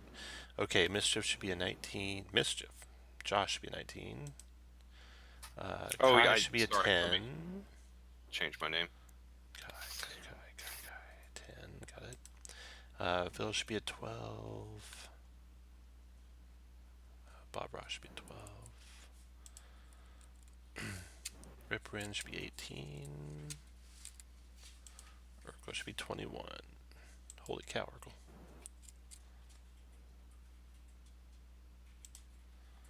Alright, should be good. First to go is Urkel. What do you want to do, Urkel?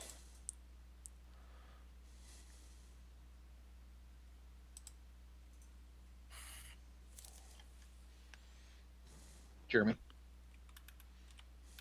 Sacred Flame. For a strong 4 radiant damage. 15 dex save to negate that. This thing's all over making dex saves. Would have made it with advantage. And I will move back some. Plus 4. Oh, don't do that. After Kala is Urkel is Kala. Cunning action disengage. 1, 2, 3. Was that as far as you can move, Jeremy? He's done with his turn, so it's your turn, Kala. Go ahead, Kala. Okay.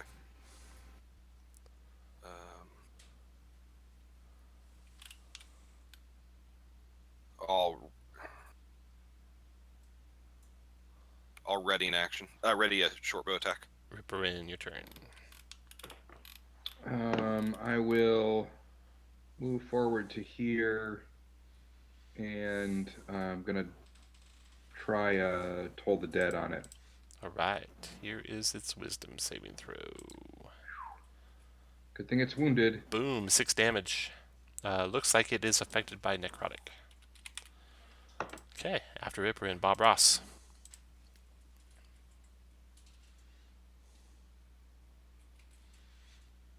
Your turn, Chris. You muted if you're talking.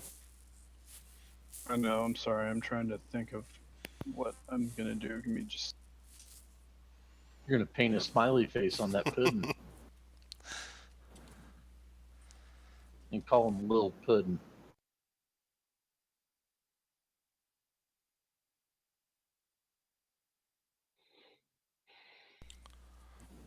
go here and go defensive. After... I'm gonna shoot. Alright. 23 for 13 damage. 13, nice. Boom. Okay, after your turn is Kai. Go to there without provoking. And I believe I'm 45 feet away from... it may not matter with the pudding, but I will move my hunter's mark to the pudding. And first attack, 19 for 26. Okay. What the hell? Sorry, my phone made a noise. 16 for 17. 17, got it. And I don't know if I've got advantage or not, but 11 for 17 if I don't. 17, got it. Okay. All done? Yes. Put in. It lashes at Bob Ross with a pseudopod.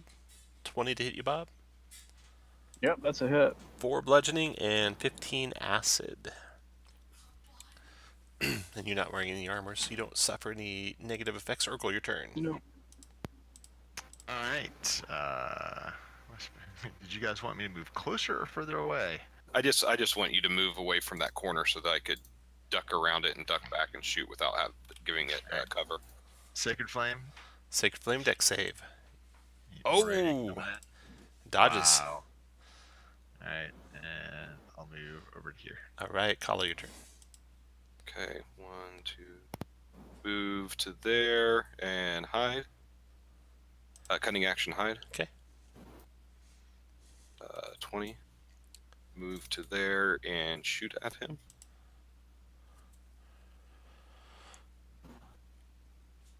Dead. 18 to hit Dead. for Dead. 26 damage. Dead. Yeah, I know, but I like doing Dead. that big damage. Alright. You finish searching this hall, and Urkel, you at least, and maybe someone else in the party, notice a secret door at the end of the hall. Right over here.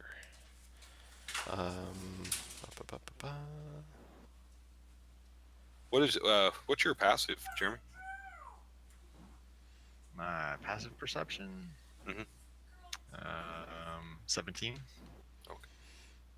Okay. No, you're better, Josh. So Well, I was just curious. I mean, when he said that, I was like, "Wow, he's got a." Sorry, I just nice, thought he. good. All right. So there's the outline of a secret door here. Ba, ba, ba, ba. You see nothing except pushing it would open it. Tom, we're not seeing where you're talking about. Is it to the southwest here? Yeah.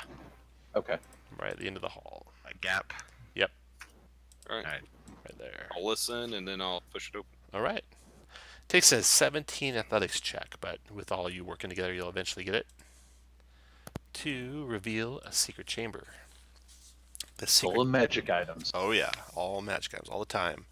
It's a dust-filled room. Nothing's been here for a long, long time. You see green copper urns on platforms overflowing with coins, gems, and more. There's 5 of them in total. The first one holds tourmaline gems mixed in with copper coins.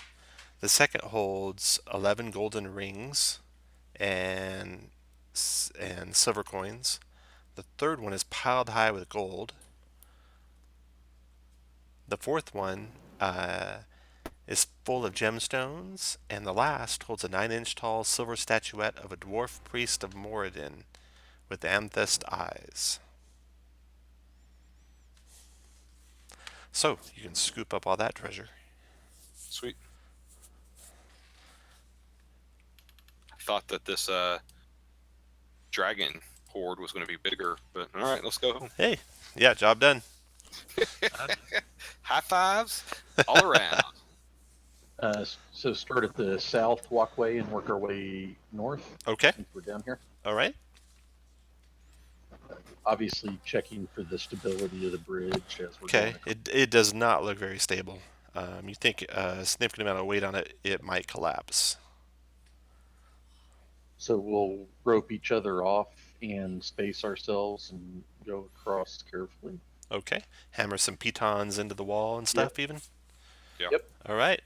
Let's see, yes indeed. Any significant weight will make that part there that's broken and jagged crumble and fall under your feet, which it does, and then you'll have to jump across and hammer the pitons on the other side. You kind of test out the edges of it, and you find that there's about a 15-foot gap that's not stable enough to walk on, but you're able to put ropes across it and hammer those in and get to the door on the far side. The door on the far side, it's an adamantine door, and it has an arcane lock on it. Don't they all? You know what's funny is remember how I was planning on being a arcane trickster Yeah, that could pick arcane locks, nice. and then I decided not to because it was a stupid idea. Yep. So you can try and force it with strength. There's nothing Yeah. you can do to pick it or knock spell. Okay, so do any of you have a strength modifier that's positive?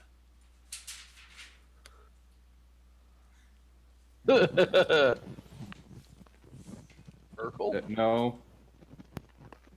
Let's see. I have +1. a +0. Bob Ross is +1. Yep. Yeah. All right, well, you can do it. You need a 21 to push it open. So eventually, with all your might, you can force the door open. Breaking through the knock spell, the door swings into the room on stiff adamantine hinges. The room is 30 by 30. We're gonna loot And these adamantine doors. Make a fortune. yeah. Yes, indeed. I want to make some magical scale mail armor out of them. The north, east, and south walls of this 20-foot high room are adorned with dust-covered frescoes that depict dwarf smiths at work on their forges. An iron anvil sits atop a raised stone block in the middle of the floor. And it is draped in cobwebs.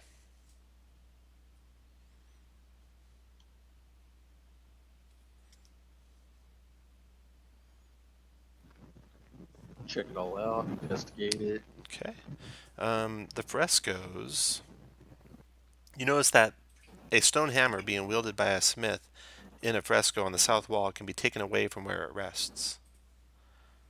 When you remove it, after looking for traps, it leaves a hammer-sized indentation in the wall. You search it carefully and don't find anything. But then one of you notices that on the side of the hammer that was facing the wall is the following inscription in Dwarvish runes, which none of you can read, right? Right. Okay.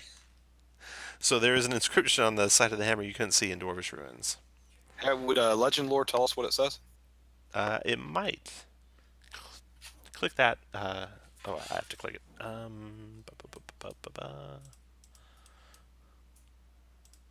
Stone legend lore.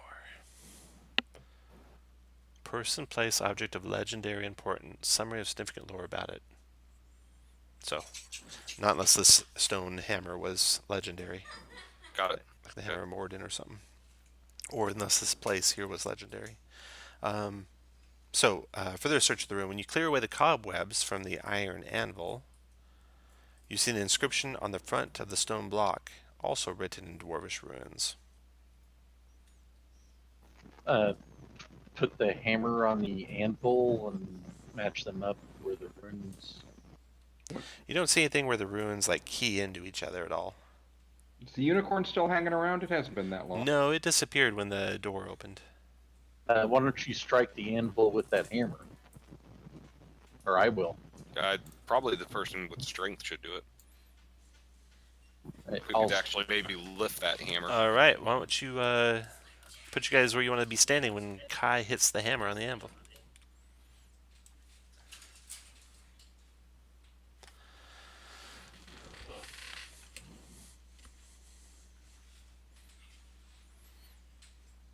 Bob Ross, where do you want to be?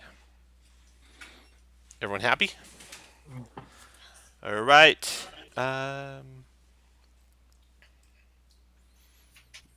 When you strike the anvil with the hammer, it rings through the room, and the four of you in the room gain 10 temporary hit points.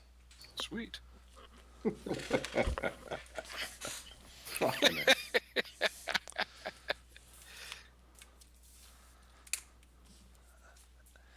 Now, what do you want to do? See, John, sometimes it pays off to be a dumbass. Yep. Hey, just keep banging away. Let's see how many hit points it stacks. I'll let you do it the second time, and I'm going to step out of the room. Yeah, I know how that usually goes. I'm gonna go ahead and So, have at it, buddy. since we checked this room out carefully, we'll rinse and repeat on the second. Hey, Bob, are you really at 2 hit points? Yep. Did you guys want to heal or do a short rest or something? I'm good. There's I- no rush. Yeah, Short rest would be good for me. yeah. Let's go into the secret room. All right, Bob, have you already gotten a hit off of the kit? I have. All right. Bob only needs 1 hit point to win a game. With the 9-year-olds I'll- and the beholder toy. I'll take some. I'll take some more. I mean, don't get me wrong. Well, if we're gonna take a short rest, go ahead and use your hit dice, and I'll save my spells. Okay, yeah, everyone use your hit dice during your short rest. Nothing attacks you or anything during the short rest.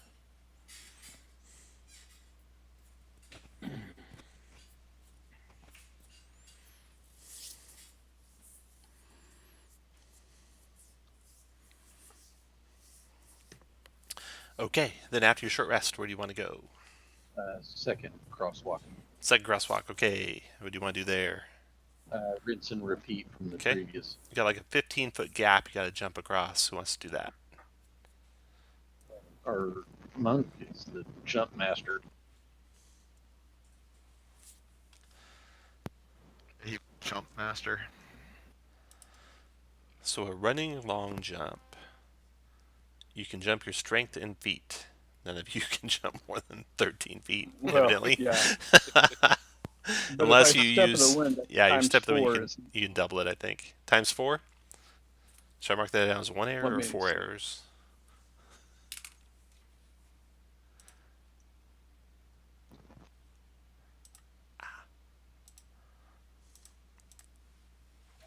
Yeah, I spend 1 key point, and 2 my times your jump jump distance is distance. doubled for this. So you can go 26 feet with a jump. All right. So what do you guys want to do? Rope piton thing. Rope piton, tie rope around Bob. Bob, you jump across. Sounds good. All right. When you land on the other side, it crumbles under your feet. It was worse than you thought, but luckily you're tied off with a rope. But unless you catch yourself, you'll pendulum down to the other side and it'll take some damage. So make a dexterity saving throw when you hit the far side. Oh, All right, yeah, you grab it and key right on up, somersaulting over, landing on your feet. And you guys can get the rope all set away as before. The vault door, just like the other one, is arcane locked, but you have just enough strength to push it open. And inside is another 30 by 30 room. In this room are 4 suits of rusted plate armor, sans helmets, each sized for a dwarf, each standing in the corner. They're all draped in cobwebs. There's dwarvish runes carved into the far wall, which you can't read. And that's it. Making this a little more challenging. Yep. are they all? Is all the armor facing the same direction, Tom? They're all facing the center of the room, yeah. Obviously, check the armor carefully. Check the walls carefully. Yep. Anything. Yep, you check everything thoroughly. Nothing is here secret. Can anybody cast detect magic? No, I can't.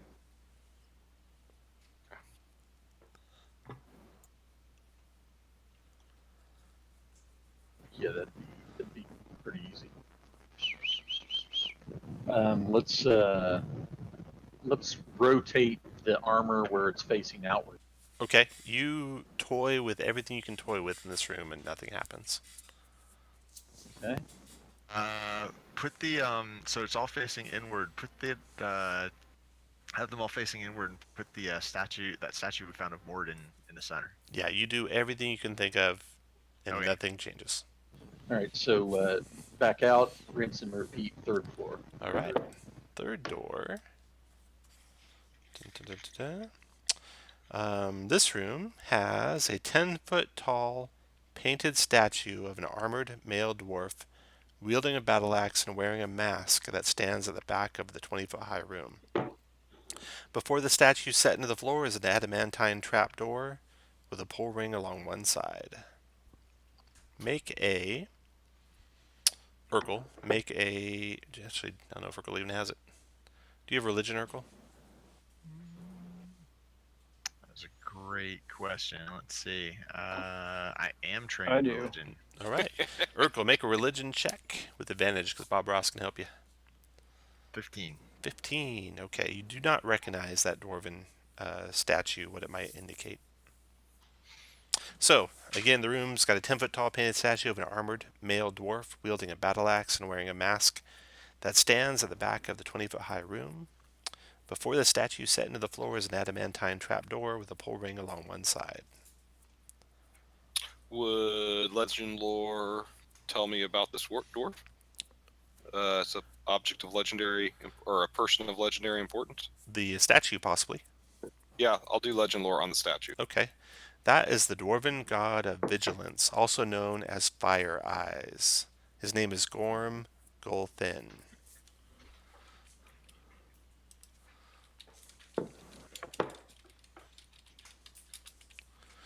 The dwarven god of vigilance, also known as Fire Eyes. The statue is seamlessly melded with the floor. You couldn't push it over if you wanted to. Obviously, check the statue for secret compartments. Okay. You thoroughly search that statue and find nothing hidden or secret about it. Do we find any jewels that are red, like rubies or anything like that? No. Back in the Did- Does the little statue match this statue? It does not. The little statue is of Moradin. Okay. Well, it's actually of a dwarf priest of Moradin. And you said there's a pole going through. Is Let's that see. like locking the trapdoor? Nope. Before the statue, set into the floor is an adamantine trapdoor with a pull, P-U-L-L, ring along one side. Oh, well, check it for traps and then pull it. Okay. Put it everywhere you want to be Really when he strong pulls the trapdoor open. Anywhere Where's along, the trapdoor at? anywhere in the 10 feet center of the room is good. I'm good where I'm at.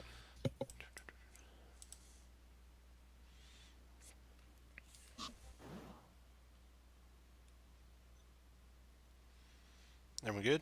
All right. All right.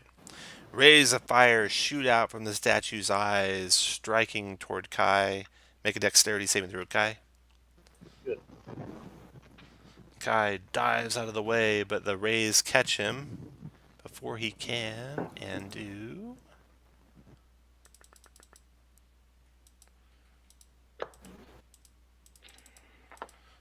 26 points of fire damage. And that was just when you touched the door and nothing else happened.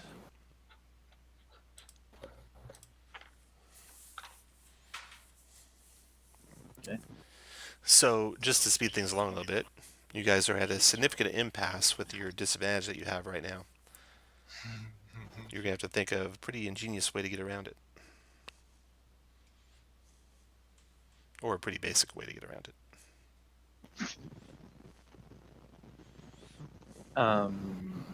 Josh, you can mage hand that thing up, can't you? Kidding. Well, if it's cantilevered or I'm something not like that, speaking about that trapdoor. I'm speaking about the whole adventure in general. Yeah, not being able to speak Dwarven. Yeah, that might be it. Wonder if there's a halfling upstairs who speaks Dwarven. Either that or the if I don't, you buy a spell service or we buy a scroll, right? Yeah, you can buy a scroll of comprehend languages. Several of them, probably. It just requires somebody to go out there, run the gauntlet of the haggish gnome, the haggish halfling woman. Tiefling. I thought she was a halfling. No, the rest are half. She was human. Oh, She was okay. human. I think Tetherian. so. Tetherian I'll go human. do the shopping. Okay. Buy a couple of scrolls and knock while I'm at it. Well, however much I can afford anyway. Okay. All right, put you guys back. Let's see, crossing this bridge about halfway.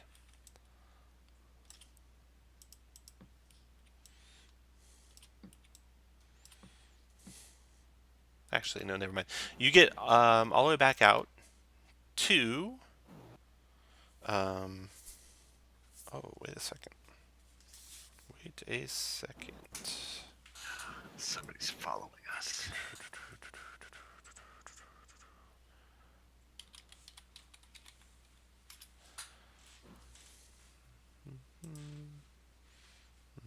Okay.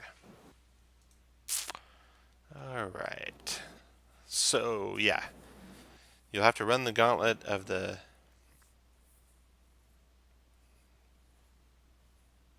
halflings. The door is still open when you return to those big, huge vault doors. And you come back to where the ladder came down from above, and you see it's all boarded over up there. There's like been furnishings and stuff pushed over the top of the hole. That was quick.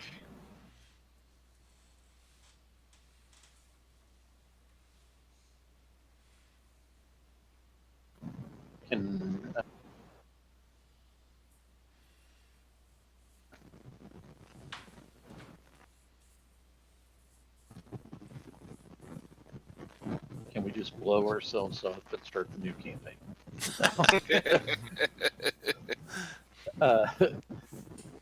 Can we You can do anything you Crack want. the Just trap tell door. me what you're doing. start trying to force our way or crack it enough where we could maybe start mage handing the stuff off above, if any of it's light enough? You go up And- the ladder and start trying to push it off. Yes. All right. When you start,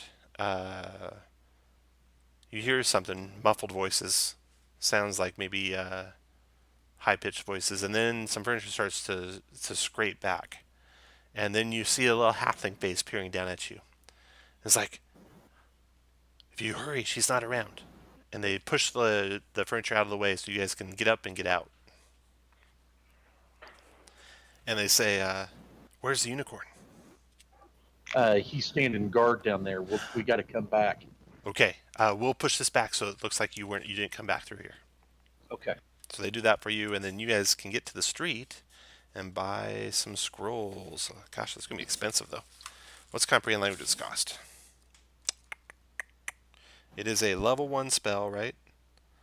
Yeah. So 75 gold.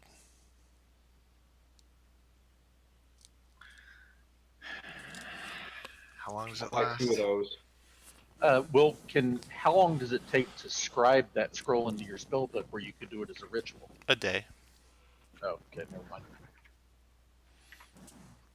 All right, so you buy 2 scrolls of comprehend languages, and then you guys head back. Yep. All That right. Can I lasts get an a hour. scroll of knock? Nox 2nd level, right? Yeah. So that is 2nd level, 150 gold. I don't quite have enough for all of that. That's right. We've been able to break open the arcane lock so far. All right. Let's just get one. Or you say one is 150? I can do one. I could do one of each. Comprehend languages will last an hour. Well, we can all pitch in if there's any party treasure. There's no party treasure. Okay. Well, I've got enough money to help too, so let's get. I don't know that we need a knock spell scroll. I think we would be fine with 2 comprehend languages spell scrolls. All right. I'll buy 2 Okay. comprehend languages. All spell right, scrolls. and then you guys head back. Yep.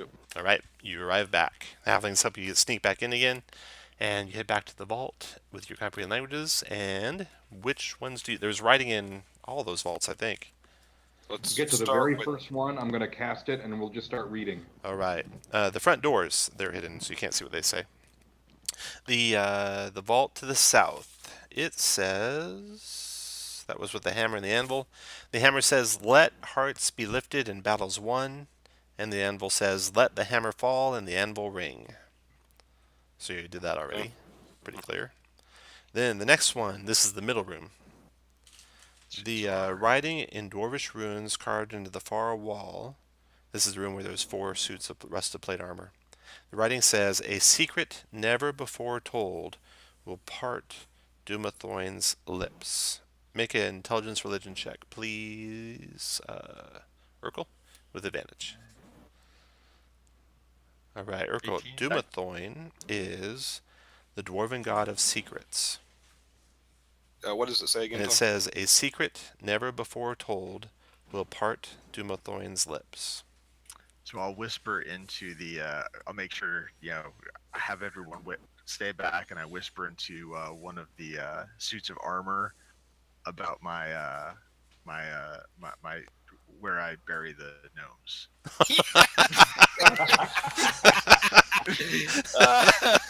And Jeremy, do you have inspiration? he does now. Yeah. All right. So, Urkel, you have inspiration, and a trap door flings open. That was completely impossible to find without revealing a secret that no one had heard before. All right. There's a spiral stone staircase that descends. Do you want to do the go? other room first? Yeah. Let's go read the other room. Actually, there wasn't anything in the other room, so that's it. Oh, okay. All right. Down you go. Da-da-da-da-da. Hey, Urkel, you want to give me a hit off the healer's kit, please? Sure. Oh, thanks.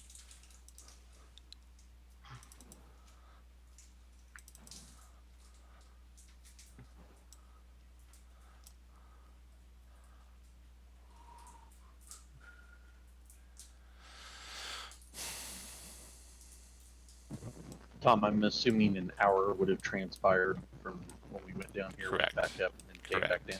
Correct. All right. So you descend down the stairs to here.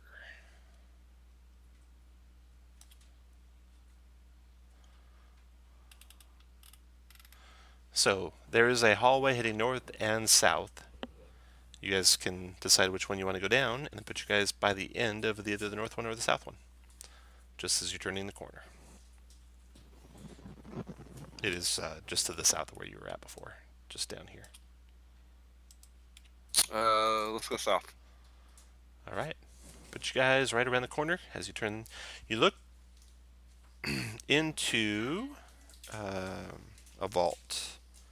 Although you're deep underground, the vault is lit by streams of sunlight that pour down from the ceiling, catching motes of dust in their luminous pools. You see ornate columns supporting a 30-foot high vaulted ceiling, which is adorned with carvings of dwarves basking in the presence of their gods. Deep alcoves line the walls, and piled in one of them is a vast golden trove. Out of the dusty gloom steps an aged dwarf, clutching a staff carved and painted to resemble a pair of entwined dragons, one red, one gold. Despite the dwarf's age, his eyes are steady and bright. He says, "I wasn't expecting anyone. As you can see, the place is a mess. Perhaps you should come back later after I've tidied up a bit." And this dwarf looks like this. Where is he? There he is, I think. Yeah. Da-da-da-da. He's right here. And here's a pic of him. I'm awesome.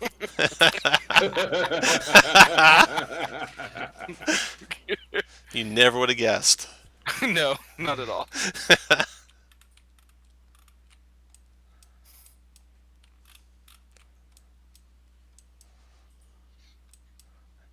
So if I zoom into him instead, there we go. That's what the dwarf looks like. And real big, with his staff with the intertwined dragons, and he says, "Perhaps you should come back a bit later after I've tidied up a bit." We appreciate your hospitality, good dwarf, but it is not necessary to take such effort on our behalf. Are you the guardian of this vault? Yes, I am. Were you tasked in this by the former Open Lord of Waterdeep, Lord Neverember? You are very wise. I was. Are you aware? And I do not know how cut off from current politics you are, while performing this task. But are you aware that Lord Neverember is no longer the Open Lord of Waterdeep, but instead Laeral Silverhand is the rightful ruler of the city? No, I was not aware that it happened. We have been tasked by Vajra, the Black Staff, on behalf of the Lords of Waterdeep and on behalf of Laeral Silverhand, to retrieve this treasure for the benefit of the city.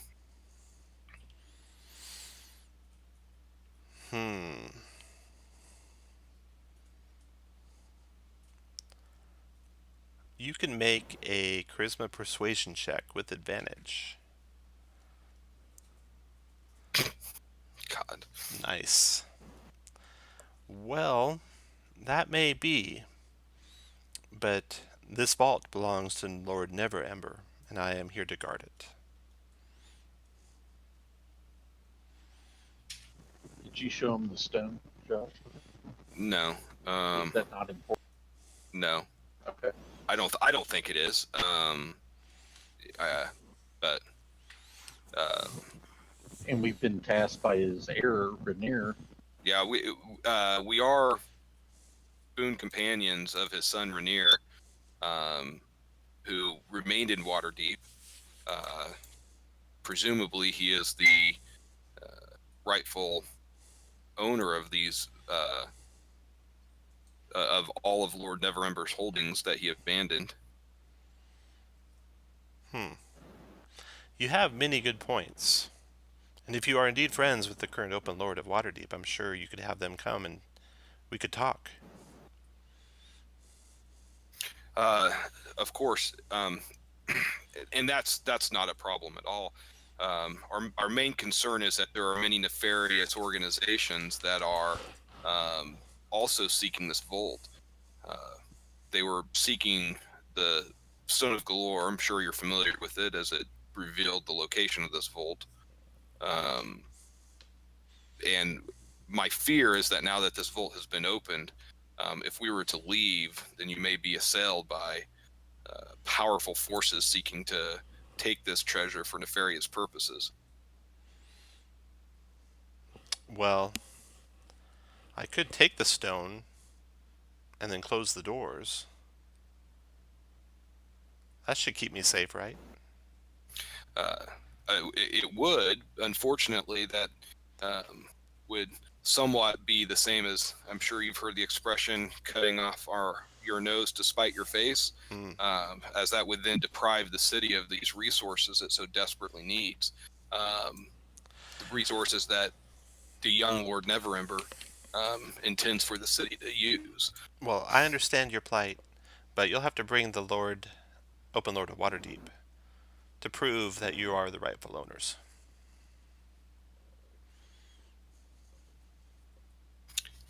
Do you have, being someone of such obvious might, do you happen to have the ability to magically send messages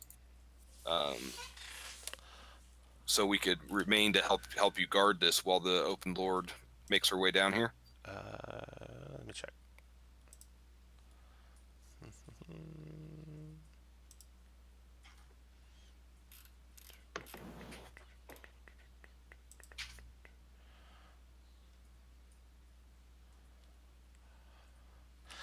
No, I have no sending spells.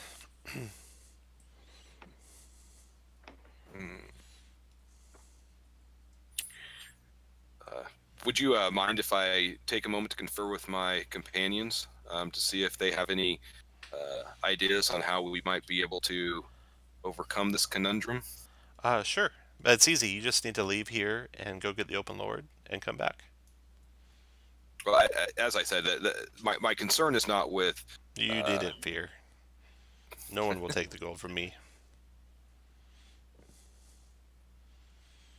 But yeah, confer all you like. Insight? Do we believe him? Yeah. Okay. Yep.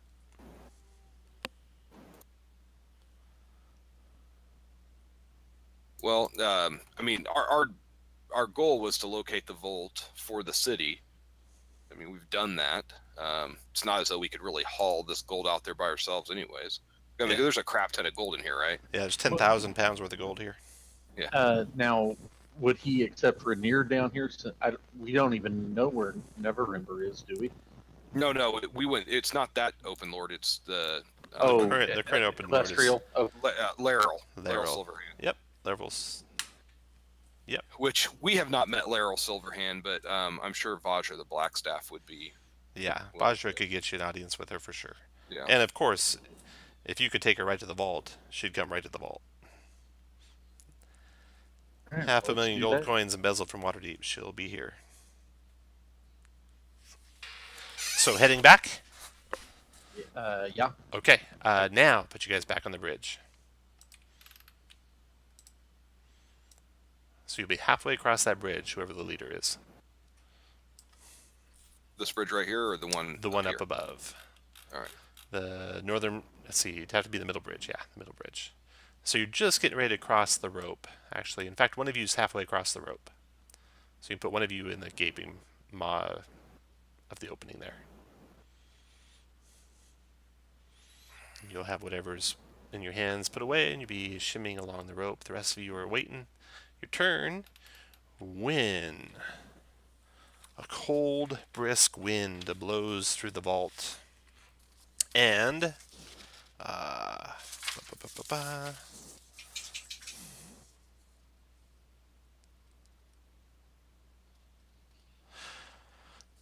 gust of wind blows pushing you on the breeze, Bob Ross, as a dragon, white scaled dragon with red stripes, rises up from below, wings beating, and it is looking at you guys and says, "Where's the candy corn?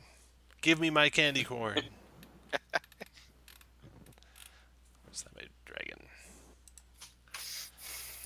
Callow's got his candy corn swinging. I gotta say, fuck you. You will never get this candy corn. I have worked my ass off for this candy corn. He says, "Fuck you. That's my name." Candy corn's for closers. That's right. I'll give you some steak knives, you motherfucker. All right, so the dragon's flying here, basically level with the bridge, and it's breathing in to breathe, it looks like. So roll initiative.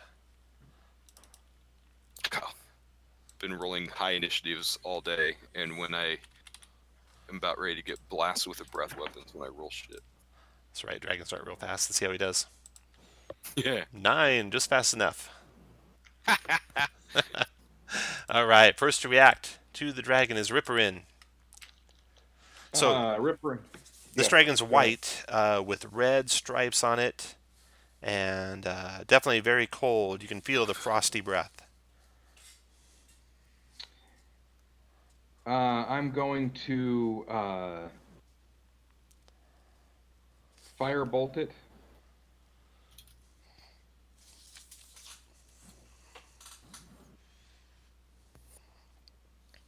All right, firebolt 14 is a miss. And then I'm going to move 1, 2, 3 to here, and then drop off and use my backpack parachute to land safely on the ground below. Okay.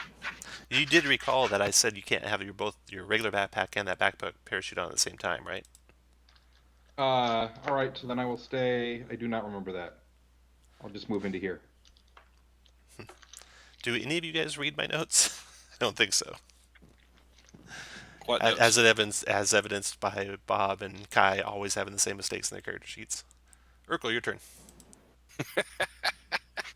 All right. Well, I guess we're gonna use a 3rd level guiding bolt. Oh, nice. Yeah, it's only nice if it hits. Oh, not so and it nice. didn't. And I shout, "Urkel, don't go east." Oh crap. Your turn, Kai. Well, as soon as Urkel finishes this move, then you can go, Kai. Oh, don't go east. Oh no, but I want to go that way. All right. Stand there. I'm done. All right, Kai, your turn. Go to their hunter's mark, the dragon, and hopefully he's not big enough to have true sight yet. And I will attack 3 times with advantage, hopefully. That's 12 is gonna Miss. Good. And Good. miss. God. Awesome. All right, the dragon. Each creature, all of you, must make a DC 13 Wisdom saving throw. Kala's good. Bob Ross is not. Ripperin is good. Urkel's good. Kai is not. Bob and Kai. You must spend your actions singing festive carols for each of your turns until you get to repeat the save at the end of each of your turns. And then the dragon attacks. Those of you not singing festive carols, it says you should be singing and giving me your candy corn, and I will leave you be. Then he bites at, let's see, he's going to let 1 through 3, it'll be Urkel, I'll get it. It'll be Urkel. Alright, Urkel, multi-attack, bite. 16 miss, claw. Claw. Hit for 10 slashing. All right. Alright, dragon's done. Kala, your turn. Cunning action disengage. Short bow attack. Miss. 12 misses. Done. And then Bob Ross. You sing festive carols. All right, I love festive carols. And then you can repeat the end of your turn, your save. Okay, you'll be able to act on your own next round. That round's over. Ripperin, your turn. Well, let's get these things started off. Break the seal on this thing. Second level magic missile. 14 damage. Yep. Boom, got him. Okay, after Ripperin, Urkel.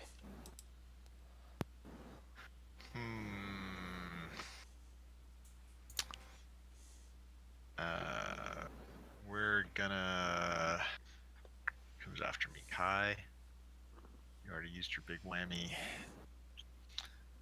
Alright, I'm going to cast another third level spell. I'm going to attempt to Vampiric Touch the dragon. Alright. That's a hit. Third level, you said? Strong. 8 necrotic. 8 necrotic. That hurt him, though. And you get hit points back, right? Half of it? Yeah, 4. Yep. Okay. Then move where you want, Urkel. Alright. No, I'm good. Kai, your turn. Kai starts chanting 1, 2, Freddy's coming after you. And then 3, roll a save in your 4, turn. better lock the door. And you'll be singing next round. Dragon's turn. He will swing around to here and breathe on Urkel and Bob Ross. Oh wait, that's a 30-foot cone. Okay. Holy Jesus, 50 cold damage. 14 con save to have it. Well then, I'm gonna use my inspiration. Okay. Didn't help. Oh, Cleric down. Cleric down. Shit. Bob Ross is hanging from the rope. And Cleric is down. Okay. Dragon turns and looks at you, Kala. Candy corn. Kala, your turn. All right. Cunning action dash to here. Action feed a healing potion to Urkel. All right. After Kala, Bob Ross, death save. Nice healing potion from Kala. Bob Ross makes one successful death save. That round ends. Ripperin, your turn.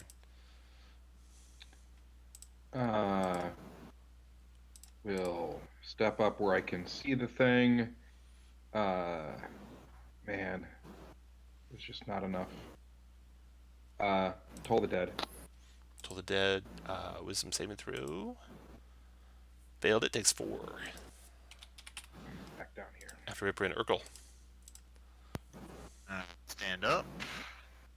As a. Let's see what I have left. I have a first level spell left. Alright, so it's a bonus action. Bob Ross can have a healing word. So I get Alright. 8. And then I will hold the dead on the dragon. Wisdom save for the dragon. Holy cow, that's some damage. 18. Failed to save by 1, too. I'm gonna move. Where's? It's going to breathe. I'm gonna move there. There, after Urkel, Kai. Singing again, right, Kai? Yep, 5, Alright. 6, grab your crucifix. Roll another save. Ah, you're free. Dragon's turn. Recharge on the breath weapon. Oh, not God good dang it. news. He will. Let's see. This is going to provoke. 1, 2, 3. 1, 2, 3. Your last chance, he says. Candy corn. 1. Give me candy corn. 2. You can have my candy corn. How many? Not mine. Oh, okay. He'll take your 5 candy corn and leave you be. Seriously? Hey, Yeah. I'll see you, buddy. And I shake his hand as And he he leaves. flies off. If you let him fly off. Do you want to let him fly off? Or do you want to keep fighting him? I'm good. You're good? No, All I right. didn't lose any. I got enough for what I wanted. Bye. It's up to you. I mean, if you guys say shoot him, I'll shoot him. I think they'll shoot you if you shoot him. No, They're on his side now. All right. The dragon's gone. And you guys can follow it out of the tomb here. And back to Waterdeep, where you can get the Open Lord. Yep. Oh, wait. One more encounter before we do that. You want to do any healing? Yeah, I'll take a hit off that healer's cut. Alright, here's your healer's kit. 9. I'm gonna hit myself with that. 8.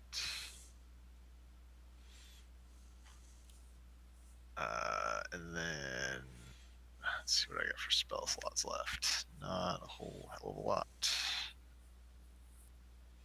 I will hit myself with a 2nd level Cure Wounds. So 12. That's better. Everyone good? Mm. All right. So now you guys get as far as the main first chamber. So I'll move you to there. So you're coming out. You come down the stairs. And you're coming around the corner with your lead character about where I put Urkel. Everyone else can be where you want to be. And Urkel does not have to be in the lead, but that's where your leader should be.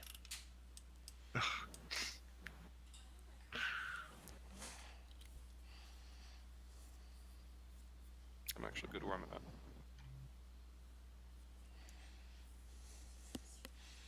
Oh, you said Urkel's the closest. No, I was. he's where your leader should be. Yeah. Leader should be up here. Whoever's in front.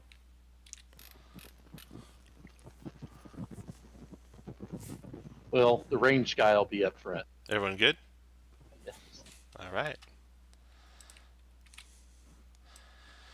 Stepping out from behind the columns are 2 creatures. A huge brain with a beak and multiple tendrils. It looks like this. Floating in the air about 7-8 feet off the ground with its tendrils dangling about 2 feet off the ground. And then around the other side, a decrepit looking drow. Haggard looking, hunched over, ratty clothing. And he says, "The Xanathar will have the key. Hand it over, and you can pass freely."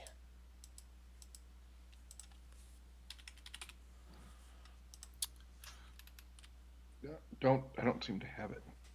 I'm going to say we roll initiative. Roll initiative. Yeah, I'm not. Go fuck yourself.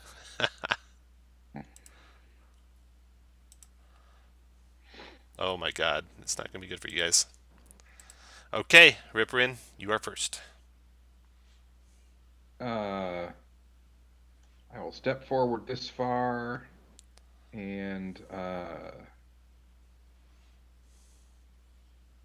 might as well start off with a firebolt on the Grell. I mean, the floating brain thing that I don't know what it is. Nice. Crit it for 16. Nice. Nice hit. 16 damage to the Grell. And back off to here. All right.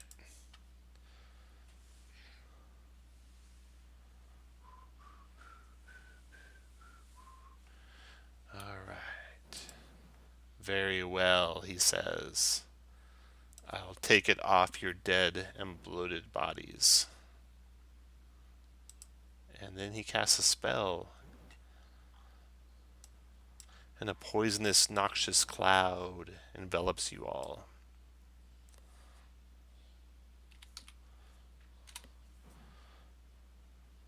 And you cannot see out of the cloud at all. You're all completely engulfed, so scroll the map to where you can't see anything. And then he will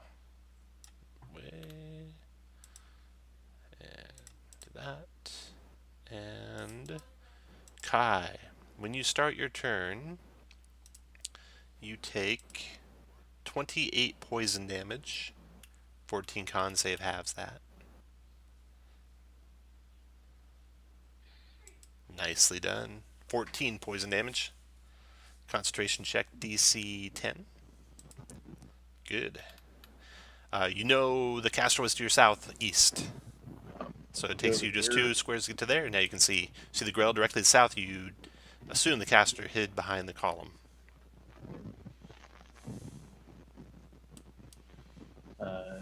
Go to there. I've got 40 feet on my first turn, so I've got enough movement. All right. I can actually go to there. Do I see the guy? Yeah, you see the caster and no one else. Okay, move my hunter's mark to him. Okay. And since it's dark over here, I'm invisible to him if he relies on dark vision, and I will attack him with 20 for 22. 22, got it. DC 11 concentration check for him. The spell is down. Second attack, 22 for 20. 20, still standing, but badly wounded now, staggered. And third attack, 27 for 11. Dropped him. And then Urkel, your turn. All right. Creature, which has not been wounded. I'm gonna move up a little bit, and He has been. has he been? Oh yeah, all right. So Yeah. we'll pull the dead on the creature. John hit it. Credit him. Oh, you made a save. Call it your turn. Move to here, hide. Move to here, short bow. Whoop, that misses. And then Move Bob back to Ross. here.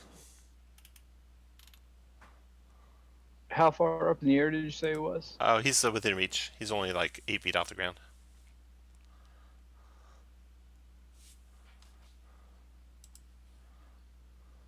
All right, I'm gonna go there and hit him. Maybe does 14 hit? It does, yeah. All right, for 8, and then I'm gonna try to stun him. No. All right, I'm gonna hit him again Another for 10. 10. Try to stun him. No. Oh, son of a bitch. Then I'm gonna flurry. 7 more. Now I do have a question on stun. It says with a melee weapon. That includes my unarmed strike, right? Correct.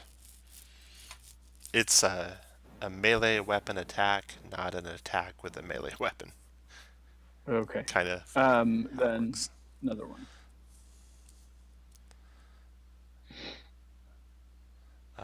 Okay, 7, and then a stun.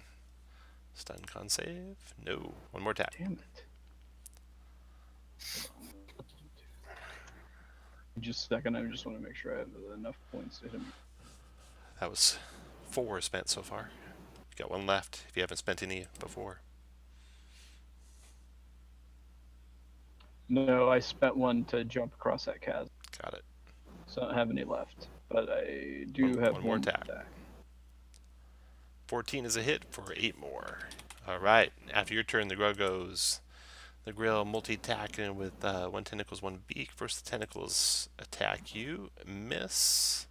And then the beak attack on you is a miss. And then it tries to get away, provoking. 15 for 9. And you Down he goes. You knock him down. Alright. Well, so much for Xanathar's hit squad. Now you can go and get the Open Lord of Waterdeep. Check Gnarl's corpse out. Ah, yeah. You do. I cut off his beak and take it with me. Very good. And then you can go get the Open Lord of Waterdeep, Yep. Laryl's Silver Hand, Mm-hmm. and return to talk to the dragon. Yep. All right. So you talk to the Blackstaff. She is very excited that you guys found the vault and eagerly gets you an introduction with Laryl's Silver Hand. Laryl's like 1,000 years old, whereas the Blackstaff is like 30 years old or 20 years old, something like that. So the Blackstaff is in awe of Laryl's Silver Hand, and Laryl is impressed with you guys' having found the vault before anyone else did. She's concerned that Xanathar is hot on your heels, and so she goes with you immediately to the vault to talk to the dragon. Go ahead and add Laryl Silverhand to my list of clients. So you get back to the vault, and there is the golden dragon on the hoard of treasure, and he has to relent to Laryl Silverhand as she is the rightful heir. He does negotiate with her that he retain the staff that was given to him, and that's actually a staff that allows him to pass through the city even though he's a dragon. No other dragons can come into the city. And with that, Laryl thanks you and tells you that the city will be forever in your debt, and you can always come to her if you need anything. And with your great adventuring skill, you should check out the Yawning Portal Tavern. I don't know if you've heard of it, but there's a enormous portal into Undermountain where vast riches await seasoned adventurers such as yourself. And that is the end. Did we get a So- founder's fee? Yeah, you gotta find your C. Okay. We can't count on our sheet. No, it's okay. No, you do. So let me. You do. Let's talk about what you get. Let's see what you get. Alright, so the finder's fee. Where's that catalog? Season 8.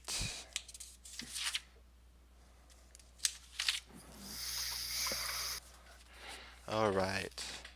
Removing the gold. Okay.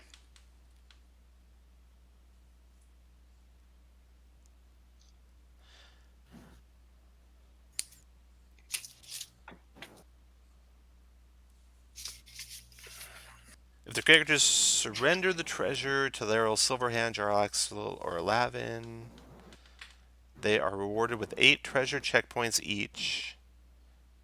So there's an additional 8 treasure checkpoints in addition to what you normally get for this adventure. Which is 3 for tonight, correct? Which would be 3 for tonight, so it'd be 8 plus 3, so it'd be 11 on this adventure log. Cool. And that is the end of Waterdeep Dragon Heist.